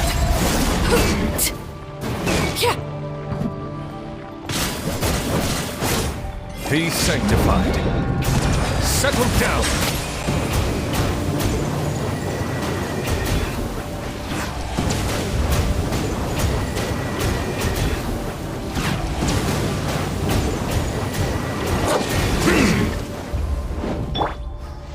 Laid bare. The mystery unravels.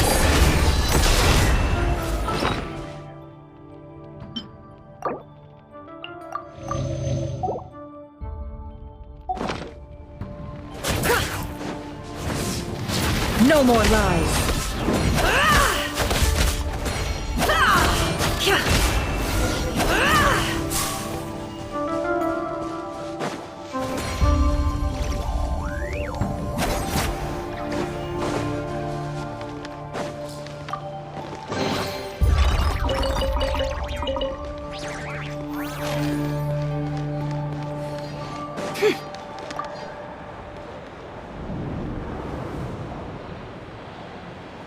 Monsters.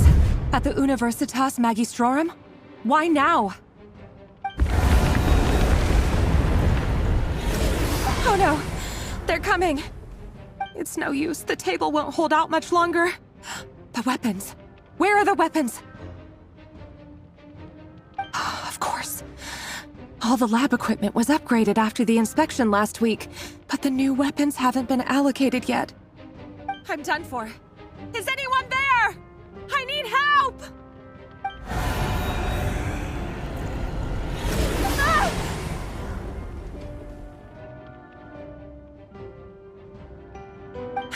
Stay back! Please stay back! Please!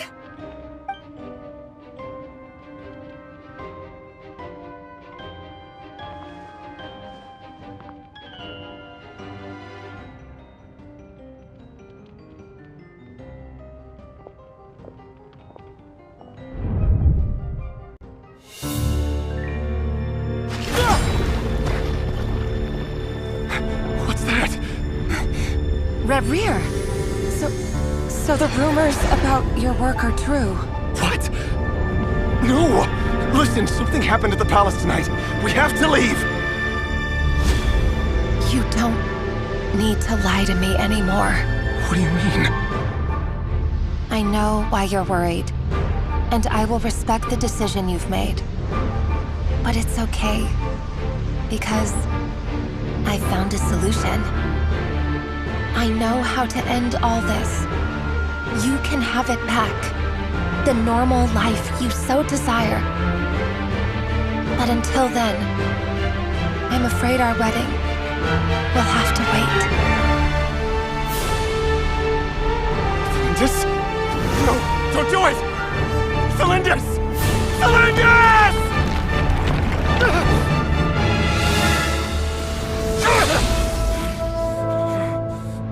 I told you, Rerir. Let her go. You will find someone better. No! No, I won't do it! I have to save her! By what means exactly? A lowly pawn.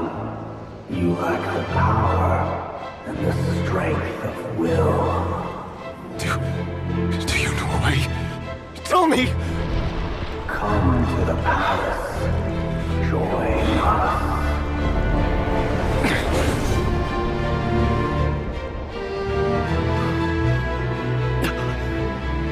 Rerir, thank goodness we...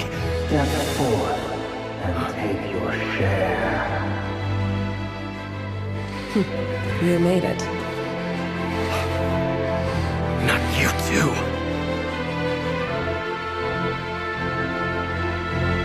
Hatred or grief, despair or desire. We all have our own.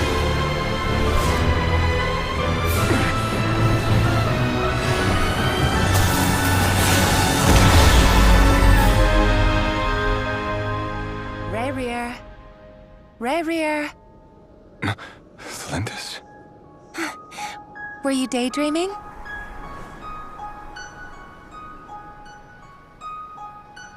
You still remember, Rerir? That question you asked me a couple of weeks ago? Oh. You mean the proposal? Yeah. I'm wondering, where do you think would be a good place to discuss it? Maybe in the garden? Or were you thinking a fancy restaurant? It's your choice.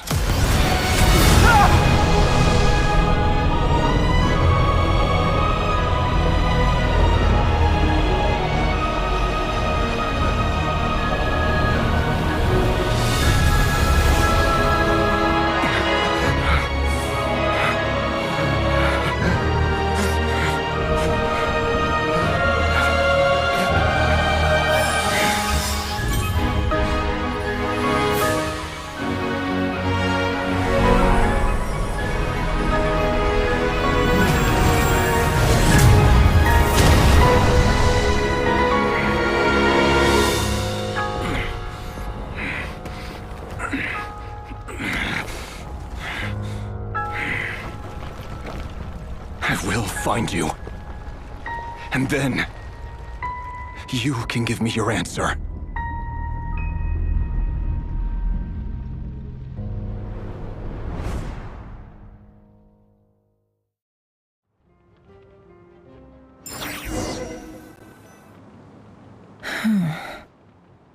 So that's how the Raker of Solnari was born. A monster created by circumstance is a monster all the same. Viewing other people's thoughts for too long can get uncomfortable.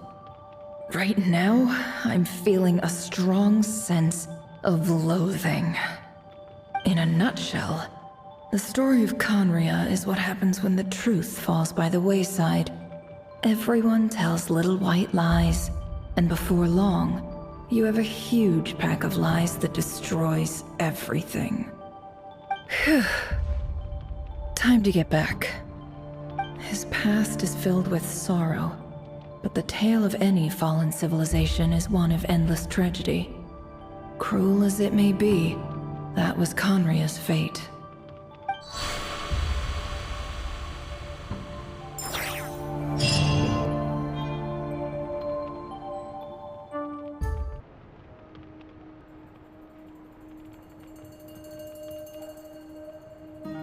Everyone, I'm back. Can I get a standing ovation? Never! How are you holding up? Feeling okay? She's fine. Boss is a pro. Yes, I'm fine. You will have seen the events of Rerir's life through my thoughts. It's now clear that he is just a regular nobody, driven by personal tragedy, as he said himself. I mostly agree. There's only so much we can know about him from his memories alone, but they did give us a clear glimpse into his life in Conria. However, I would not consider Rerir to be a nobody. He was deeply involved in the events of that era. Yet, when the catastrophe of a generation strikes, nobody is safe. Sounds to me like you're speaking in riddles again. Is this you urging me not to abandon the people of Nodcry in their hour of need? That's not what I meant. Although I do hope you choose to remain a part of the plan. Without you, the mission ahead will be all but impossible. Then try to remember that I respond better to the carrot than the stick. And I don't appreciate being bossed around. Now, as for you, Missy, you were excellent.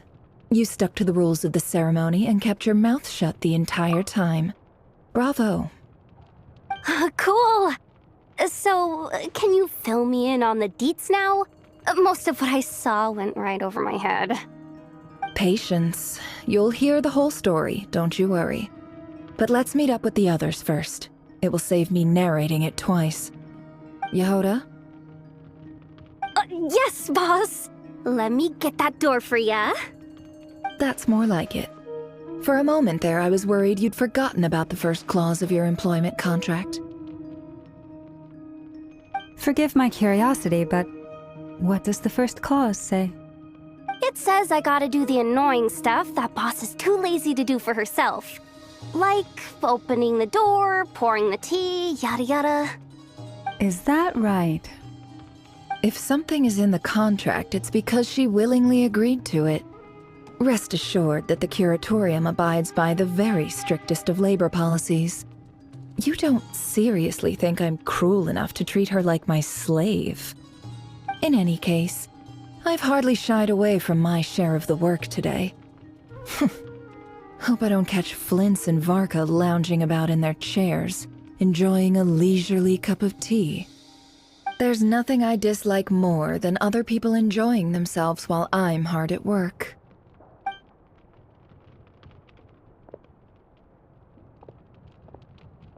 Oh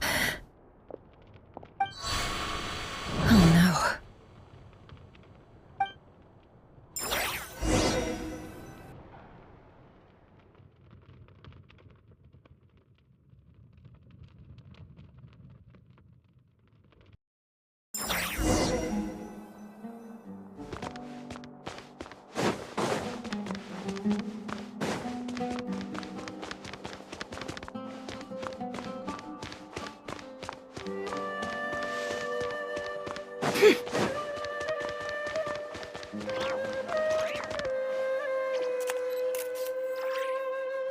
I just came to say goodbye. Thanks for everything you've done for me in my time here. Nefer? You packed your bags. Where are you going? In my hometown. Gonna head back and deal with it. Huh? But this was a hard-won opportunity for you. You know that better than I do. It was. But it doesn't matter. I have more important things to deal with and they can't wait. Oh, and I didn't want to overfill my bags, so I left some incense on your desk. What's wrong? I thought you liked incense. Although, I did read somewhere in the House of Dana that it has hallucinogenic effects. Don't use it all at once, alright? Isn't this the stuff you brought from your hometown? You're just letting me have it? But you said it's a rare and valuable commodity. Yeah, about that. I lied. It's not rare at all.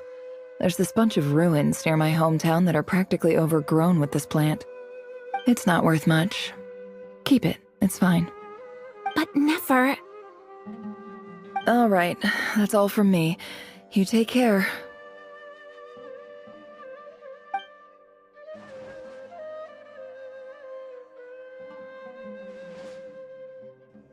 Don't forget me, okay? I mean, we're more than just classmates, right? We're friends. Yeah. I'll remember you. I lied again. That incense is worth a fortune, and it's a rare find even in those ruins. And as for remembering her, I have far too much to do when I get back. No time to reminisce. I'll be lucky if I even make it through this alive.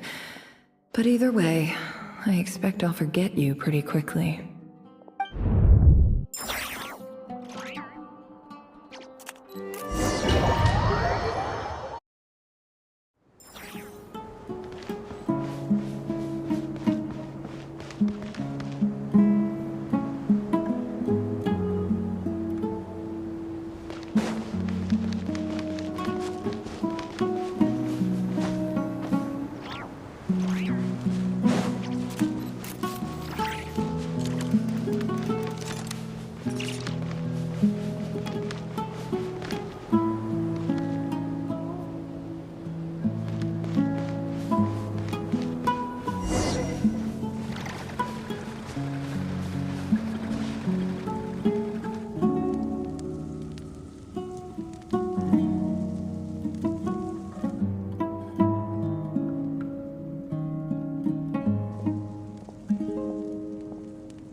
It's a pleasure to meet you, Mr. Arif. So, what does the Academia want? Since they've sent their special ambassador, I assume there's a big business deal to be made. If not, I'd be very disappointed. Please, sir. Lower your blade. You're lucky I'm the one they sent. Not all special ambassadors share my admiration for the Iab people. The ever-shifting balance of power in the desert reduced the once great civilizations of this region to rubble and sand. But the story of the Iab has a very different trajectory. Others grew weak, but you grew strong, beginning in obscurity and moving to prosperity. You're the only ones who defied the trend. Huh. So, you do know who you're dealing with? This well is the perfect symbol of your strength, is it not? It used to belong to the Unut, but it looks like you have control over it now. You're not wrong. But I'm sure you didn't come all this way just to flatter us. Of course not. I came to bring you some very good news. Some information that recently came to light, which might just be your ticket to freedom. Records uncovered by the Vahumana Darshan show that a certain well currently under Iab control is built on top of some ancient ruins. These ruins are of great archaeological interest to the Academia. I checked the map carefully on my way over here, and I'm confident that this is the well in question. The Academia is offering 50 million mora in return for excavation rights. 50 million? No, wait. If these ruins are as important as you say, 50 million's a little low, don't you think? Don't get greedy, Iab. We know far more than you think. We know that you seized this well by force. Wasn't that the first step in your rise to power? To drive away the Unut and steal their water supply? So what if it was?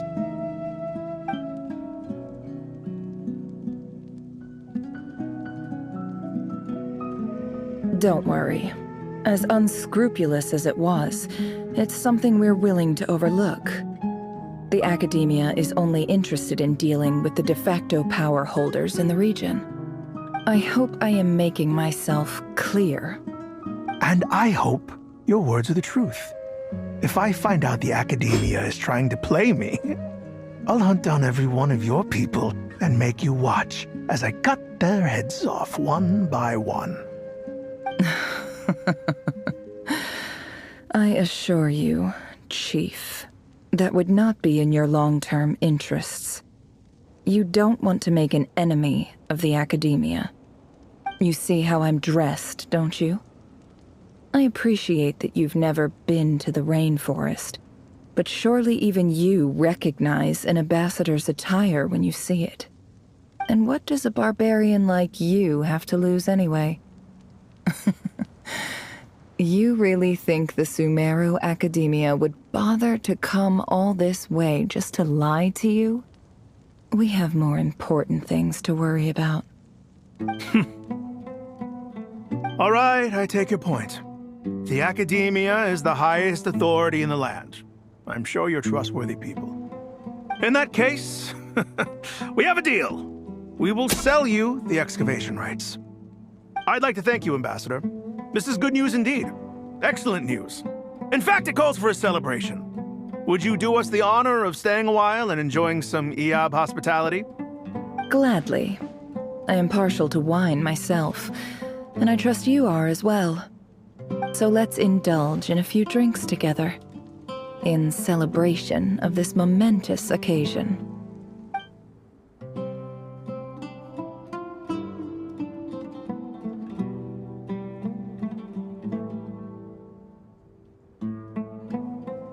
Chief!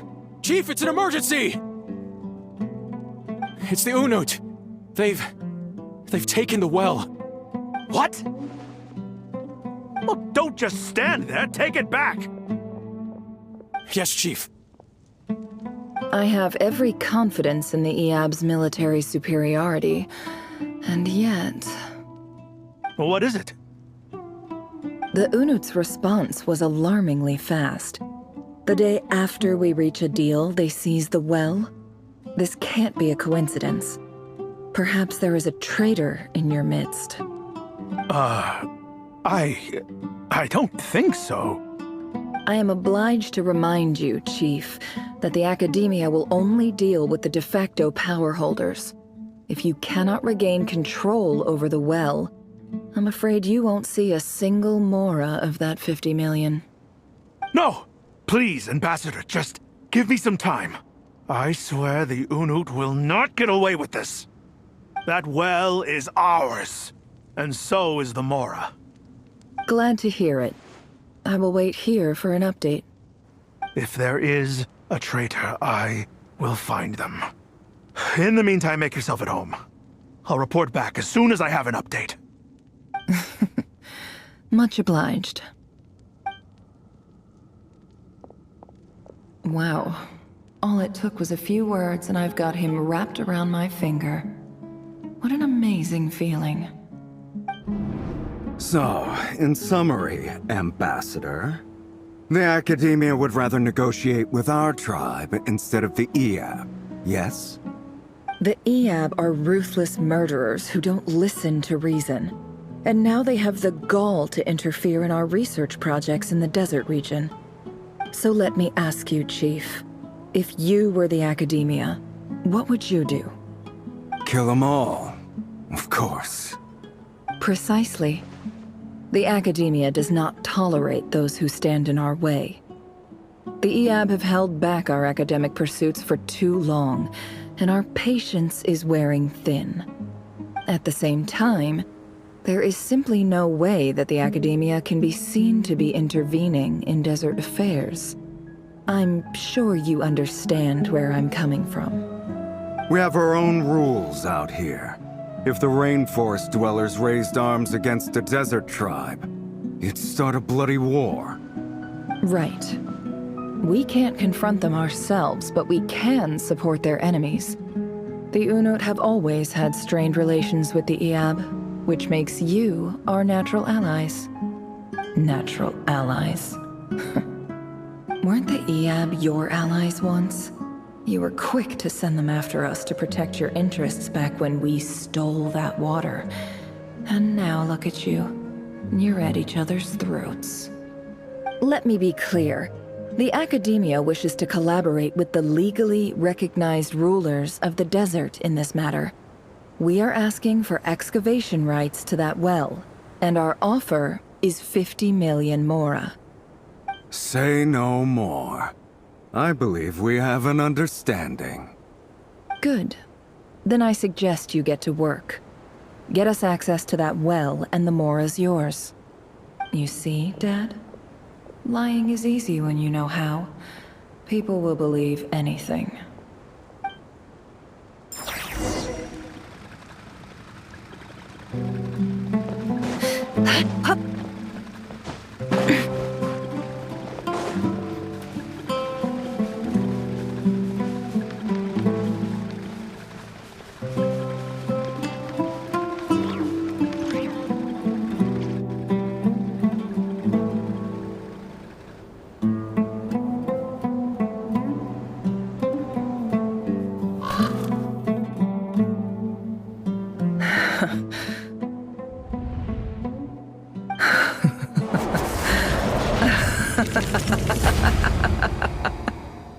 Look at yourselves.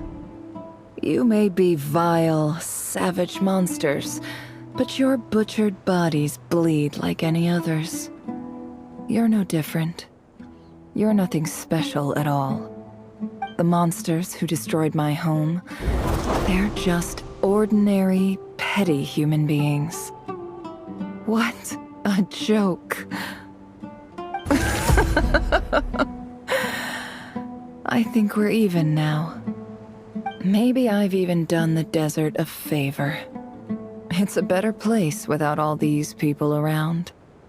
Oh, Sinuhe, my gullible fool of a father. Perhaps if you'd been as ruthless as I was today, our tribespeople would still be alive. In this dog-eat-dog world, a chief needs to be tough to survive. But you couldn't do what had to be done. So I did it for you. Never. It's okay. All of this is in the past now. I believe I remember you promising to remain silent. Yeah, but even so... Yehoda, is there anything you can do to ease the tension?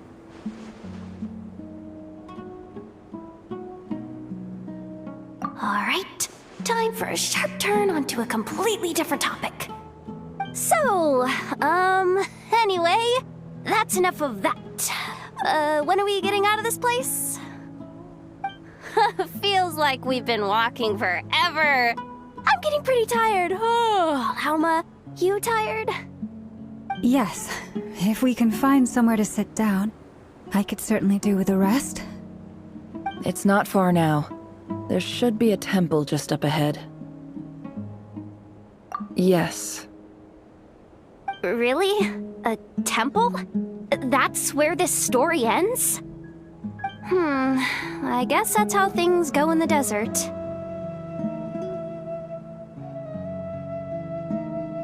Desert dwellers can never escape their destiny. Or so everyone says. I never wanted to believe it, but looking back now, I'm as desert as they come. You mentioned a temple. What's waiting for us there? My biggest trade secret of all. Ah. Then I'm guessing it's where you got your power from. The power to peer into other people's minds. I didn't know you were clued up on any other religions. I'm no expert in the history of Sumeru, but since you come from the desert, I would imagine it has something to do with King Deshret. Sounds impressive. Ah, I know who you mean. General Mahamatra Sino. The spirit of Hermanubis dwells within him. That's Boss Neff for ya. She knows everything. Sino's hardly a figure of obscurity, but I know about Sethos too. What about him? Is he a big deal or something? Well, he's not a small deal, let's put it that way. Please, this is the bare-bone basics. Save the flattery. Thanks for your patience, everyone. I'm sure it's been a lot to take in. With any luck, that's our exit just up ahead.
I don't have anything to add about any of this stuff. Like, look at that statue, for instance.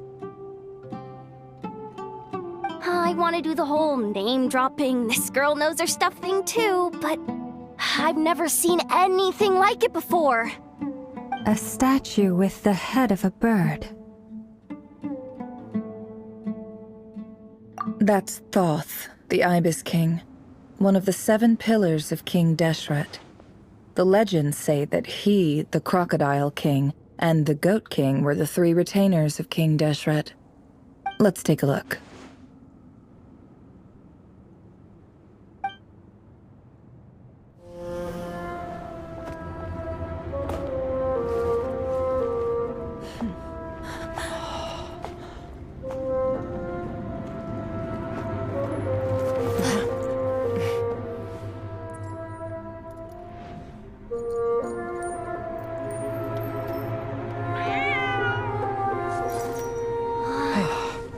just Ashru.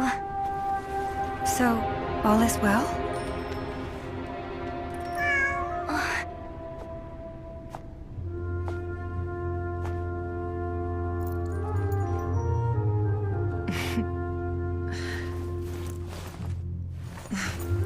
Typically speaking, at this point, the world disintegrates.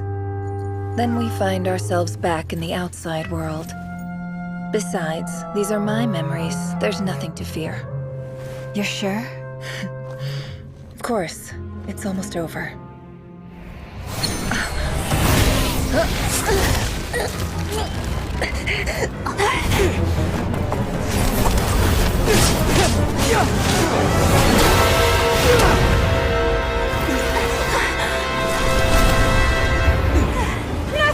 Hold on!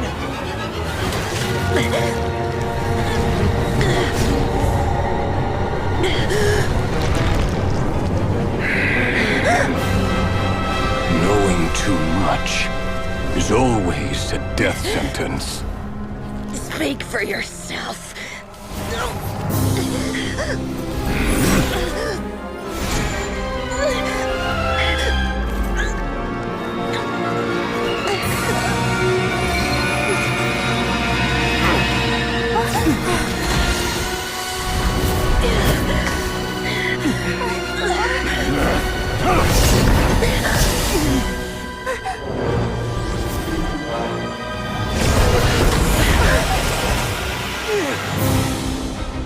How repulsive.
Timed that pretty well, didn't I?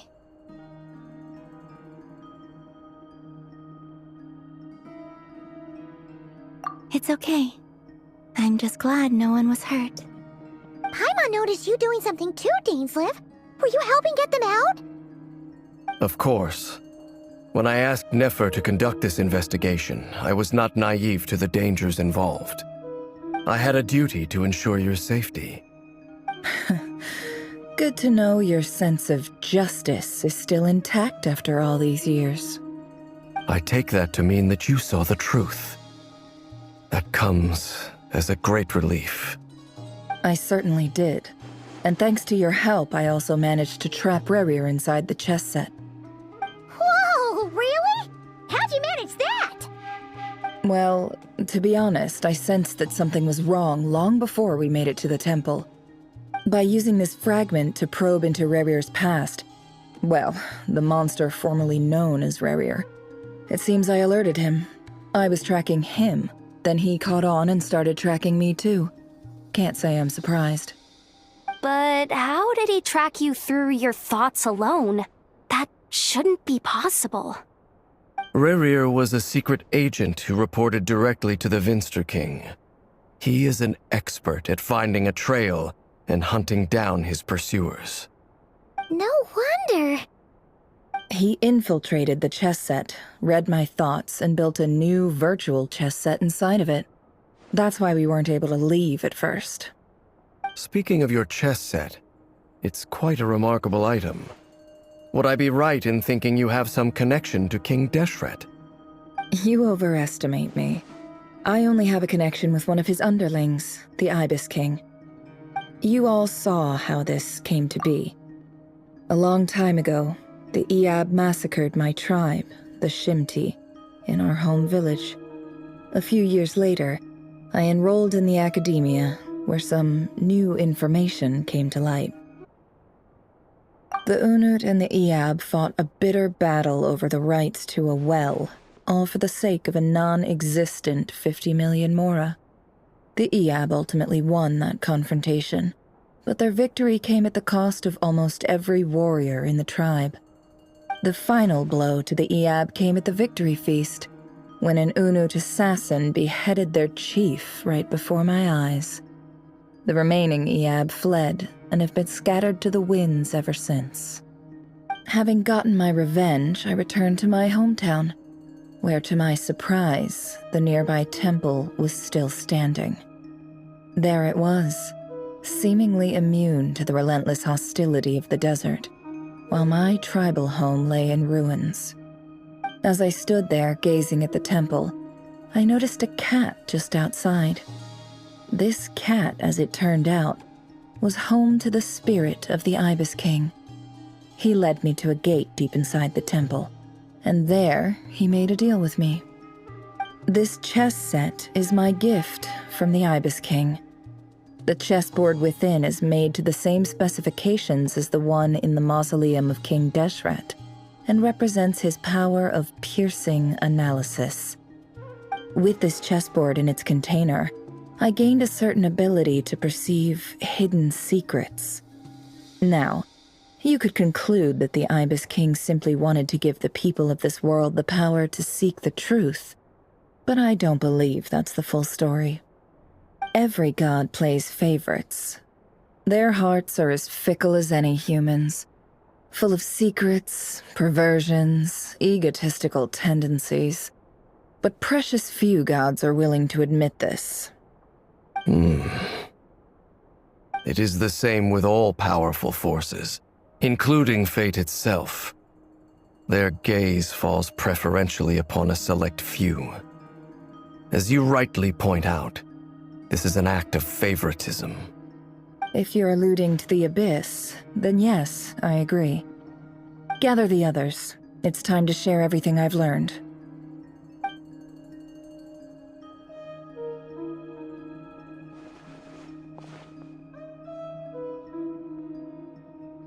Thank you all for being here. As promised, I did some further investigating into the Reicher of Solnari's background.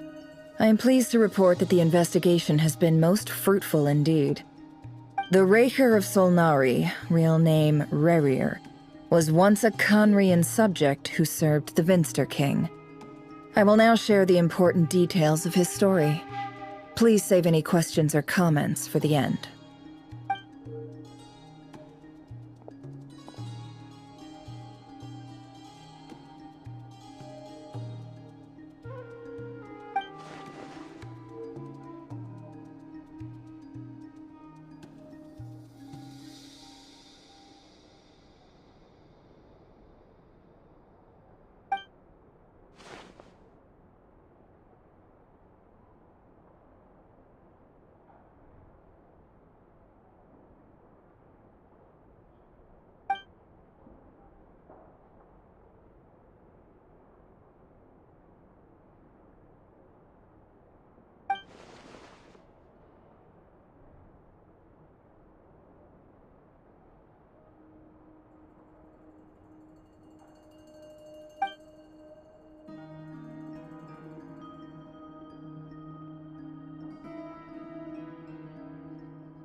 So that's why he's so obsessed with the moon. A tragic tale, to be sure. But it does not excuse his many transgressions. No matter how much Rerir suffered in the past, the fact remains that he is what we know today as the Wild Hunt, wreaking havoc upon innocent lives in Nodcry. He becomes more dangerous with each passing day. If left unchecked, it is simply a matter of time before all of Tevat suffers the consequences. This is a threat that the Knights of Favonius cannot ignore. A question for Miss Columbina.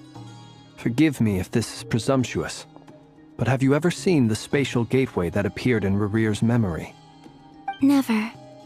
But I have heard stories of something called the Moon Gate, and this seems to fit the description. Miss Lauma, any thoughts on this? In the lore of the Frost Moon Scions, the moon is believed to hold many secrets. Some sources speak of ancient knowledge, others of a gateway to the unknown. The term Moon Gate is one I have heard before. But as is the case with all of our legends, there are no records of any first-hand witnesses. We cannot know whether it truly exists. Then back to Miss Columbina. As a moon goddess yourself, do you have some idea of where the Moon Gate leads to? Not at this stage, sorry. I do hold the power of the Frost Moon, and my strength is recovering well. I can sense that the gate would open at my command, but... But there's more to the power of the Frost Moon than that? Yes. A moon goddess has the right to open the Moon Gate, since it is a path to the moon. But as Nefer mentioned, holding open a spatial gateway takes a huge amount of power. And right now, I need to conserve my energy to fight the Rahier of Solnari. I'm afraid this is one mystery we may have to leave unsolved for now. I agree. Better to save your strength. But if you'll humor me for a moment, I have a bold conjecture of my own regarding the world beyond the gateway. I highly suspect that neither Tholindis nor Rerear made it through unscathed. The evidence pointing to this is the fact that the Rahier of Solnari exists in the form of countless fragments. With the abyssal power he wields, no ordinary foe can touch him, let alone tear him to shreds. And yet, the wild hunt proliferates wherever his scattered fragments lie, drawing hordes of monsters to many different locations across the land.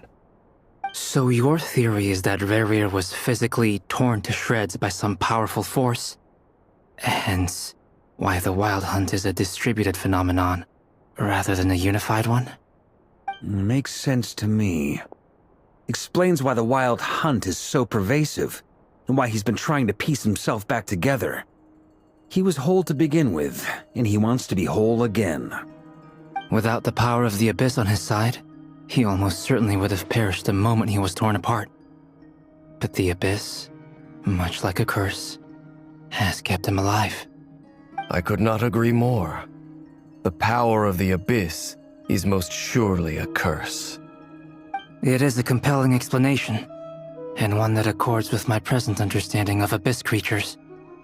Whether the life form in question is primitive or advanced, if a curse has extended its lifespan unnaturally, it will continue to survive in spite of everything. This raises some interesting questions. I will run some experiments and see if there is any validity to my suspicions. That being said, regardless of whether my research bears fruit, I would like to thank Miss Nefer for conducting such a thorough investigation. Already, it has greatly enriched my understanding of the entity we face. My pleasure, Mr. Albedo. I too hope that the information I have shared today proves useful as we look to formulate the next stage of our plan. Hey! What is it, Dainsleif? You look really upset! It's just... when I think of the man I once knew as Rerear, I struggle to understand why things had to turn out like this. The two of you used to be friends, didn't you? I don't know if these words will bring any comfort, but my heart goes out to you. Mine too. We can never know all the hows and whys of the way things are. The moon and stars are full of untold secrets and lies, and the skies are host to many more mysteries than these alone. Yet, none of that can begin to compare with the complexity of human life. Those are the first comforting words I've heard in a long time. Thank you, both. Well, I think this is a good place to end today's meeting. I'm sure Nefer needs some time to recover. She's been through an awful lot today. That's very thoughtful of you. Llama? Of course. Sounds good to me. Take some time to rest and digest before we reconvene to nail down a plan.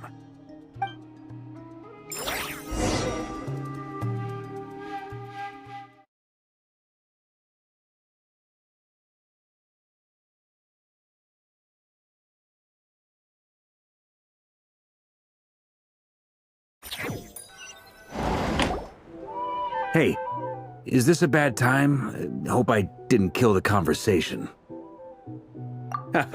No need. Come on, let's talk outside.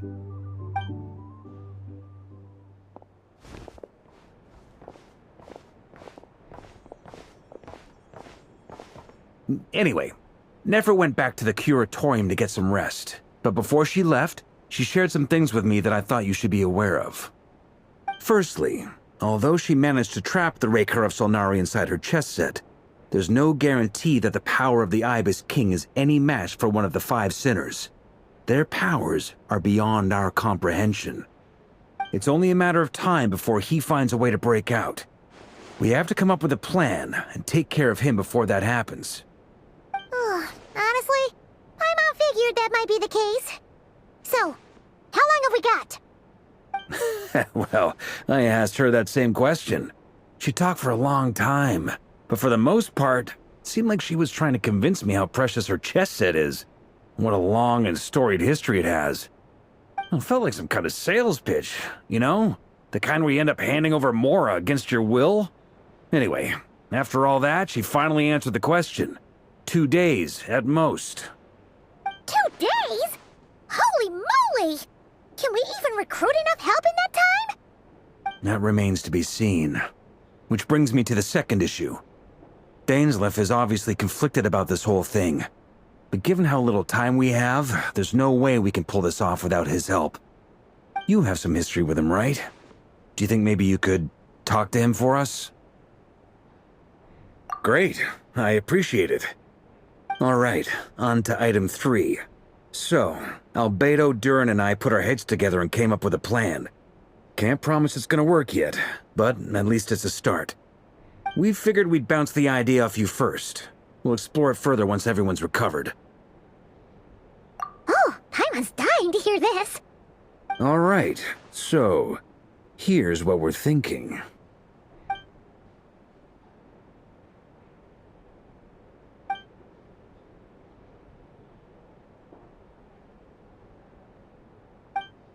We felt a little uneasy about roping you into this. I mean, firstly, you're not locals, and secondly, none of us are your boss.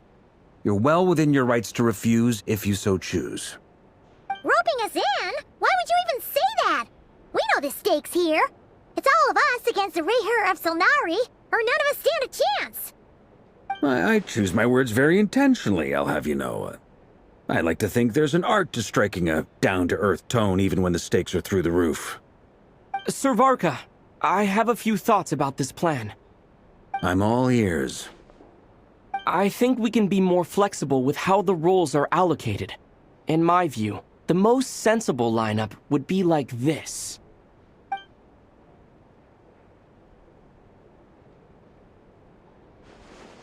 I see your point, yeah.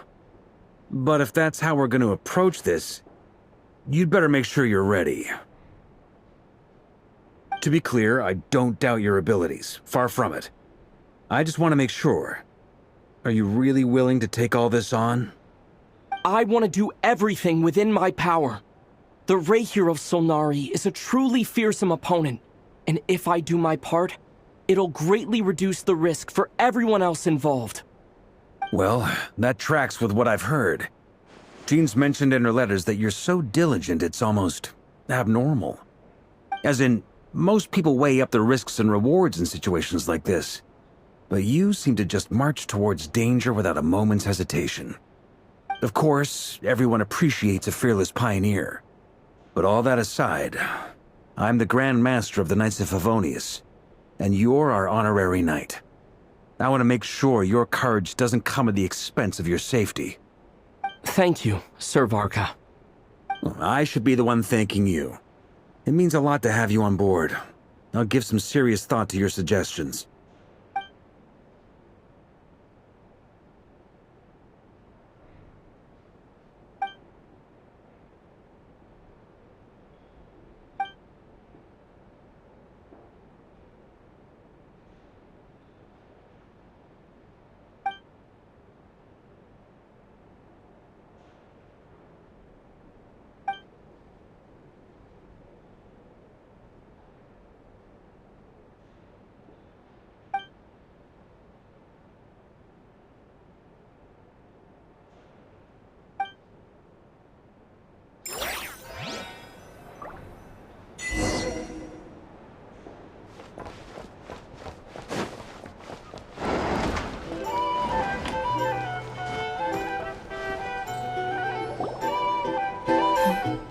This is a thorough plan, but I do have one last question before we take action.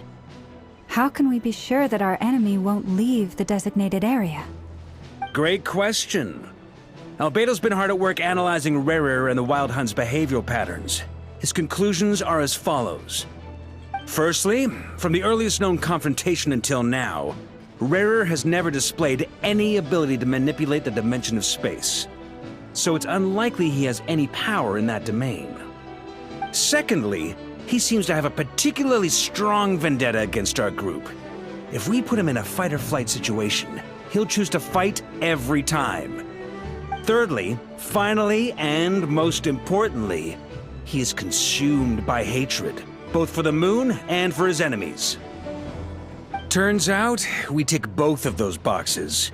We have a reincarnated moon in our ranks, and a spy who accessed his private memories without permission. He'll be baying for blood, not looking to escape. As someone who's had their fair share of interactions with the Wild Hunt, those all seem like valid observations to me. Understood. Then I will defer to the verdict of the group. Well, everyone, that's the plan in full detail. Albedo and Durin are carrying out their part as we speak. Plan approved. Scheduling. Okay, any firepower you need, I got you covered. Let's light this baby up. The Frost Moon Scions are behind you as well. And the rest of you?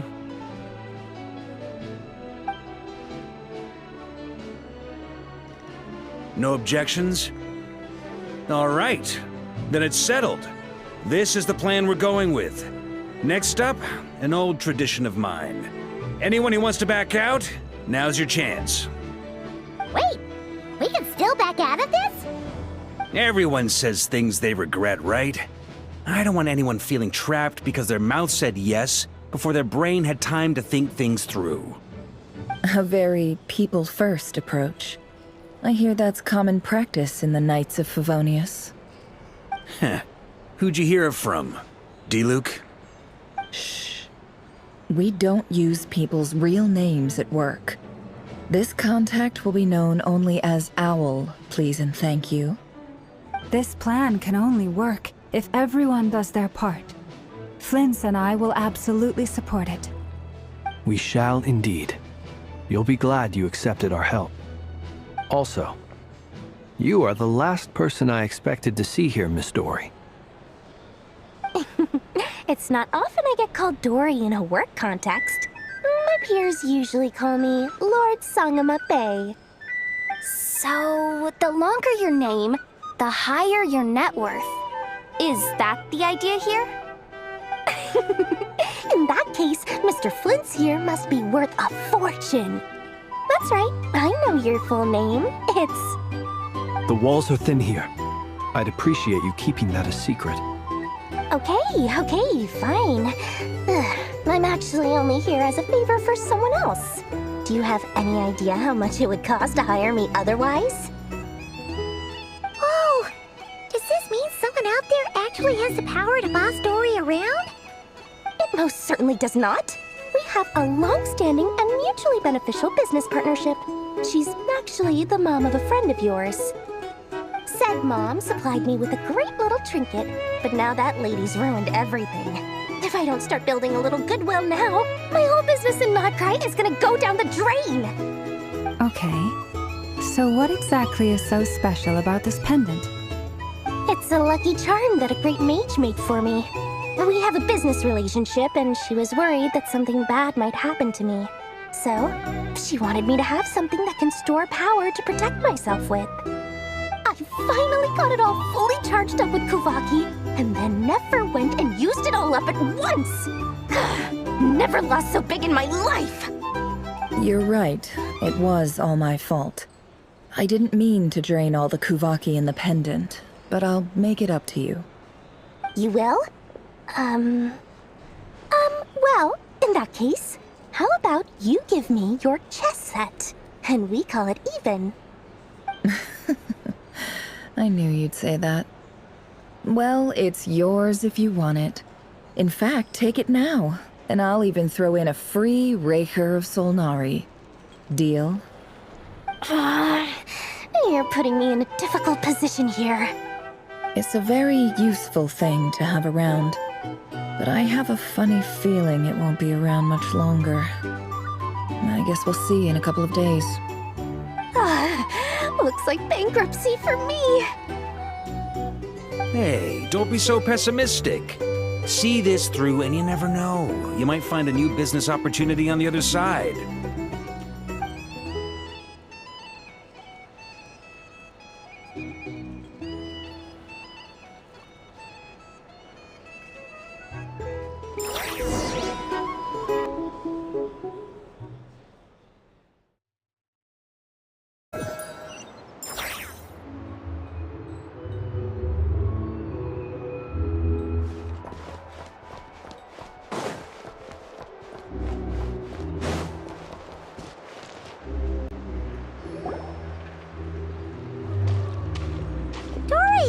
How are things going? Feeling ready? Oh, I was born ready. We only have 2 days. You think Lord Sangamabe would let an opportunity like this slip by? Don't forget, when something's in high demand, the people with the goods on hand get to charge the highest price of all. Even higher than the sellers taking advance orders. Ta-da! See? It's right here. Ah, it's so pretty. Did you make it? No, I have a supplier. We go way back, so he made me a very attractive offer. Aha! No wonder you were talking about Lucky Charms at the meeting. You've been getting Kave to make them for you. That's not the full story. It actually started a while back as a project between me and the Dendro Archon. Mage Alice once warned me that this world won't stay safe forever. There may come a day when everyone faces a great crisis.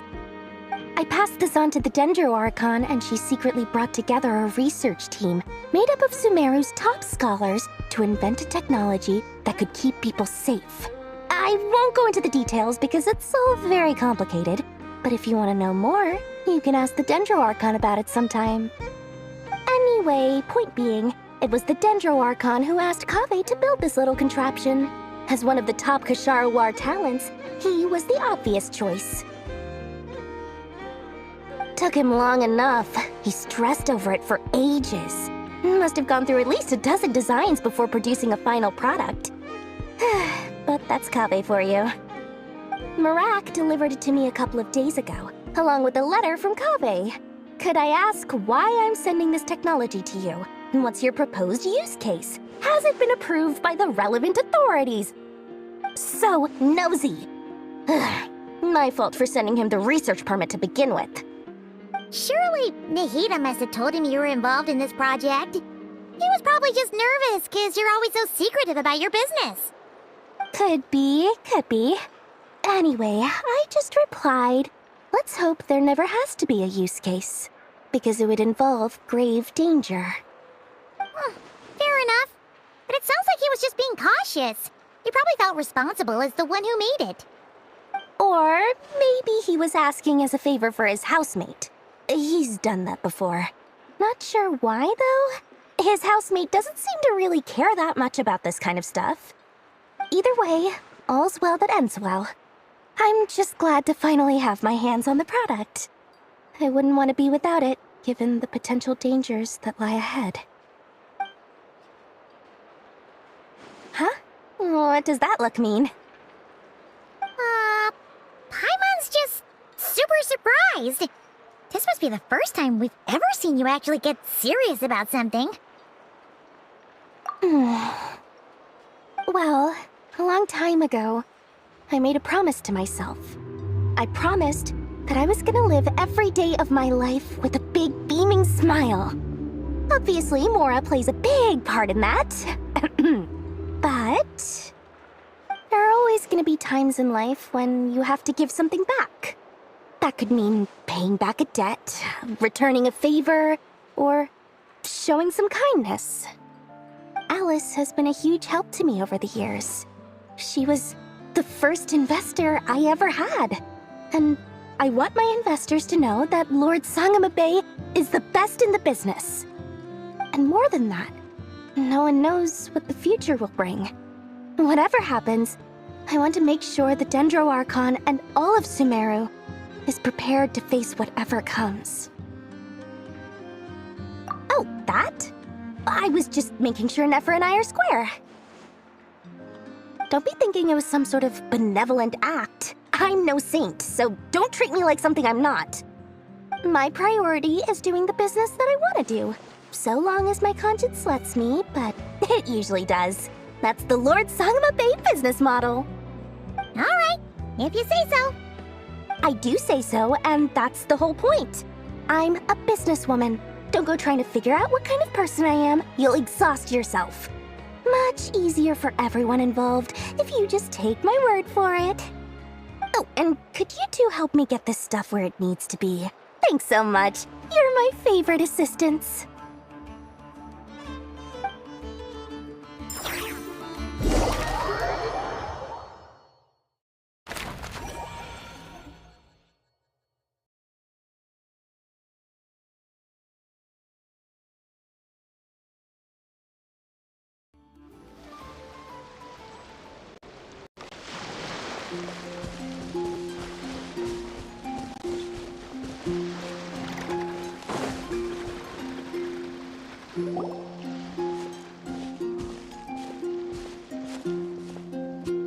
Traveler, Paimon, it's good to see you.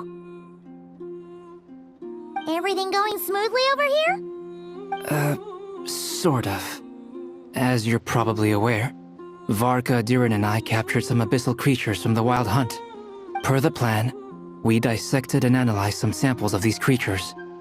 The process went very smoothly.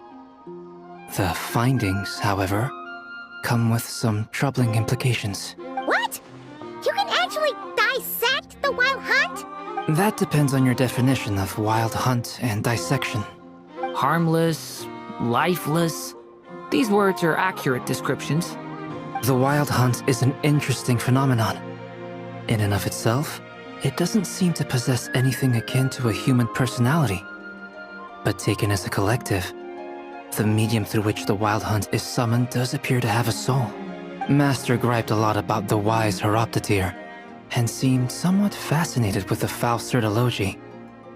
But she barely mentioned Rerir at all. I don't think that was because of his lower social standing, though. Anyway, it's a pity. I should like to hear her thoughts on the nature of the lifeform he has become today. It's a strange mix. The furious energy of an abyssal being channeled through a fractured physical existence. A consequence of being torn apart by an unknown power. Perhaps the only explanation for his survival in this state is that he sacrificed a degree of individuality in exchange for a continued existence. Oh, sorry. Once I get talking about interesting research, I have a tendency to go on indefinitely. Back to our research findings. Essentially, they confirm my hypothesis. Rerir's corpse is completely contaminated by the Abyss, and the effects are irreversible. You could think of this as Rerir in mutated form. But in my view, even that would be inaccurate. In reality, his whole being has been consumed by the Abyss. In other words, he is now nothing more than a manifestation of abyssal power. Unfortunately, at present, we have no means of completely eradicating abyssal power. Hence, we cannot fundamentally destroy the Rehyr of Solnari either. Oh, that's terrible news! So, that's it? We can't defeat him? Not even if we get the power of the Three Moons? Miss Columbina's situation is a difficult one. She can never achieve wholeness when the world does not accept her presence. It's as if her creator banished her to a place she can never be accepted. It means she spends most of her energy just on her own survival. Given the circumstances, it's only natural to despair. But we must see this plan through to the end. Time to kick off the backup plan. Oh, Paimon almost forgot! This is for you. Dory asked us to bring it. Ah, how wonderful. Well, thank you for making the trip. Durin and I will be heading off shortly. I'm sorry I won't be there to protect you in person this time. Please be careful. All right then. Stay safe.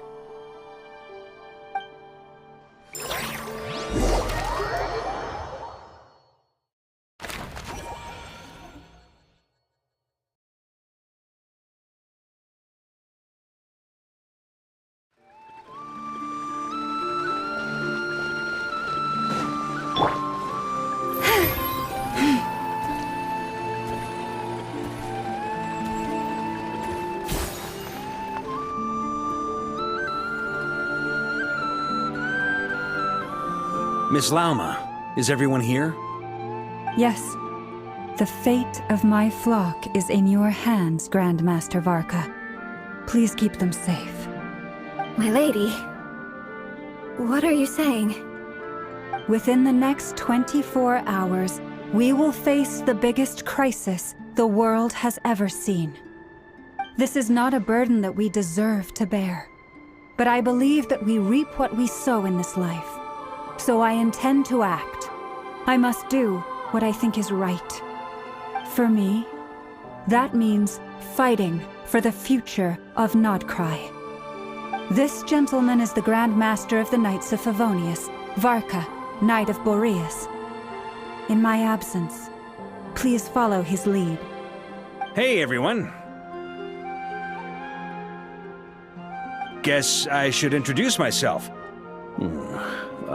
Well, to start with, I know my way around a battlefield.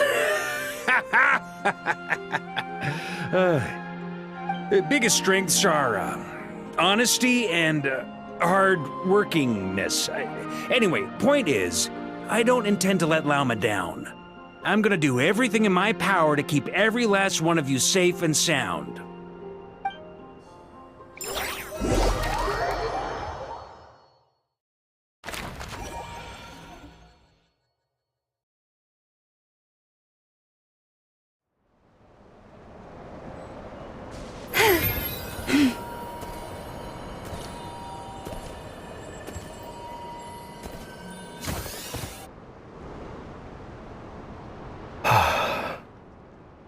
Something on your mind?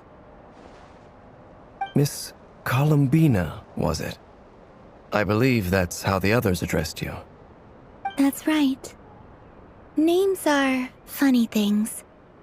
Have you always been called Dainsleif? Yes. I take it your own name has a more complicated history. I have a different relationship with names than other people. To be honest, I'm not even sure that Columbina is my name. At least, not in the same way that Dainsleif is yours. But it's what everyone calls me, and I go along with it. A lot of my life has been that way. I get so used to things that I forget to question why they are so. I never used to think much about where names come from, or what they mean to people. Maybe something's wrong with me. You're different from other people. I sensed it the first time we met. You're more perceptive than most. I'm sure your long life and rich range of experience explains that. Do you ever find yourself missing Conria, Mr. Dainsleif? Difficult to answer. I have dreamed of the past many, many times. Sometimes I'm fighting tooth and nail. Other times I'm lying on the ground, defeated. I don't recall any happy moments from that time. It has been too long. Is that because hatred survives longer than love and affection? That would not be for me to say. I make no excuses for the grudges I bear. But whatever the reason, I remember little that was beautiful or sentimental. Thank you for your help with the Rerir situation. Without your efforts, I never could have learned the hidden truth of his story. You're welcome. I know he's your friend. Friend? He betrayed me. And I never really understood what he was going through in life. Some friendship, that is. Okay. So, do you plan to fight him with us? You see? You're torn. Now you know what really happened. You see the things he's done in a new light. I need some time. Of course. I completely understand. Anyone else in your position would feel conflicted too. Actually, I went through something similar myself recently.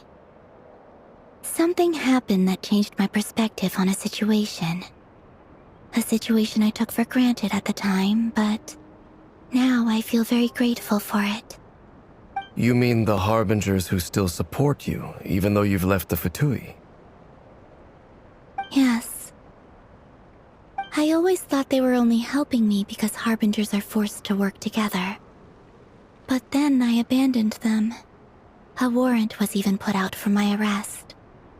And even now, they still support me. Which means I was wrong about them all along. Clearly, they view you as a friend. I feel a little guilty now. I regret not seeing her help for what it was, and not treasuring it. I see the guilt that you're feeling now, because I feel it too. Hopefully, talking about it will do us both some good. Have you noticed that the Traveler and Paimon are over there? I think they've been listening. Huh. Shall we say hello? Sure. Hello. Ah! They caught us!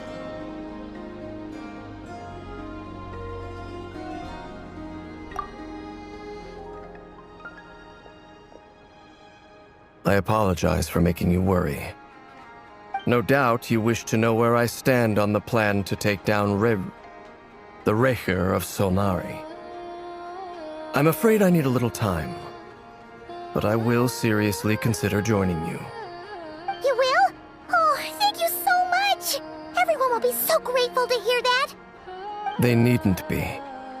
This was something that I was going to have to face up to eventually. That doesn't matter to them. They're grateful to you regardless. You can't control their gratitude, so just accept it. And then, have a think about whether you're willing to join us.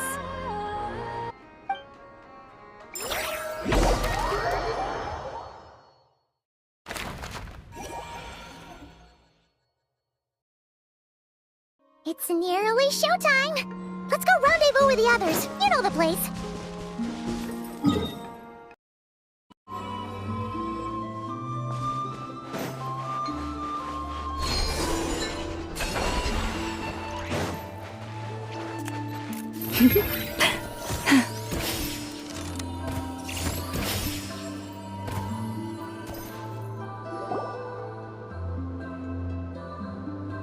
Ah, you're earlier than I expected. Hey, Flint's! Been waiting here long? Not too long. I came a little early so I'd have some time to think. Are you nervous about the battle? Quite the opposite. I'm reminiscing on my past battles. When I was awakened by the Ratniki, I had not touched a weapon in many years. I felt like the battlefield was not where I belonged. In war against the Wild Hunt for so long, I came to realize something. A life of absolute peace is simply not a possibility for me. My restless flame indicates that somewhere inside of me, there is a deep yearning to root out the evil in this world. Oh, that doesn't sound like such a bad thing. Well, in the past, when I was a Fae whose primary concern was hibernation, it was hardly ideal. But it certainly serves me well here in the present. And I am delighted to be able to join forces with you in this endeavor. Looks like I'm not the first to arrive. Ah, Miss Lauma. Did you sleep okay last night? I struggled to settle down at first, because of the nerves. But don't worry. I got enough sleep in the end. I'll be just fine. Please, I'm just doing my part. Never! Over here! Aino asked me to relay a message. She said Anefa will be on high alert and keep a close watch over all secondary districts where defense is required, providing support as necessary. Meanwhile, Aino herself will provide range support to us directly, using her latest invention. Excellent. My thanks to all involved. The chess set's looking a little unstable. It won't hold him much longer. We should be prepared to engage at a moment's notice. No sense sitting around waiting. Let's make the first move while we still have the option. I agree. Paimon, find a safe hiding place. Got it! Be careful, Traveler! I will.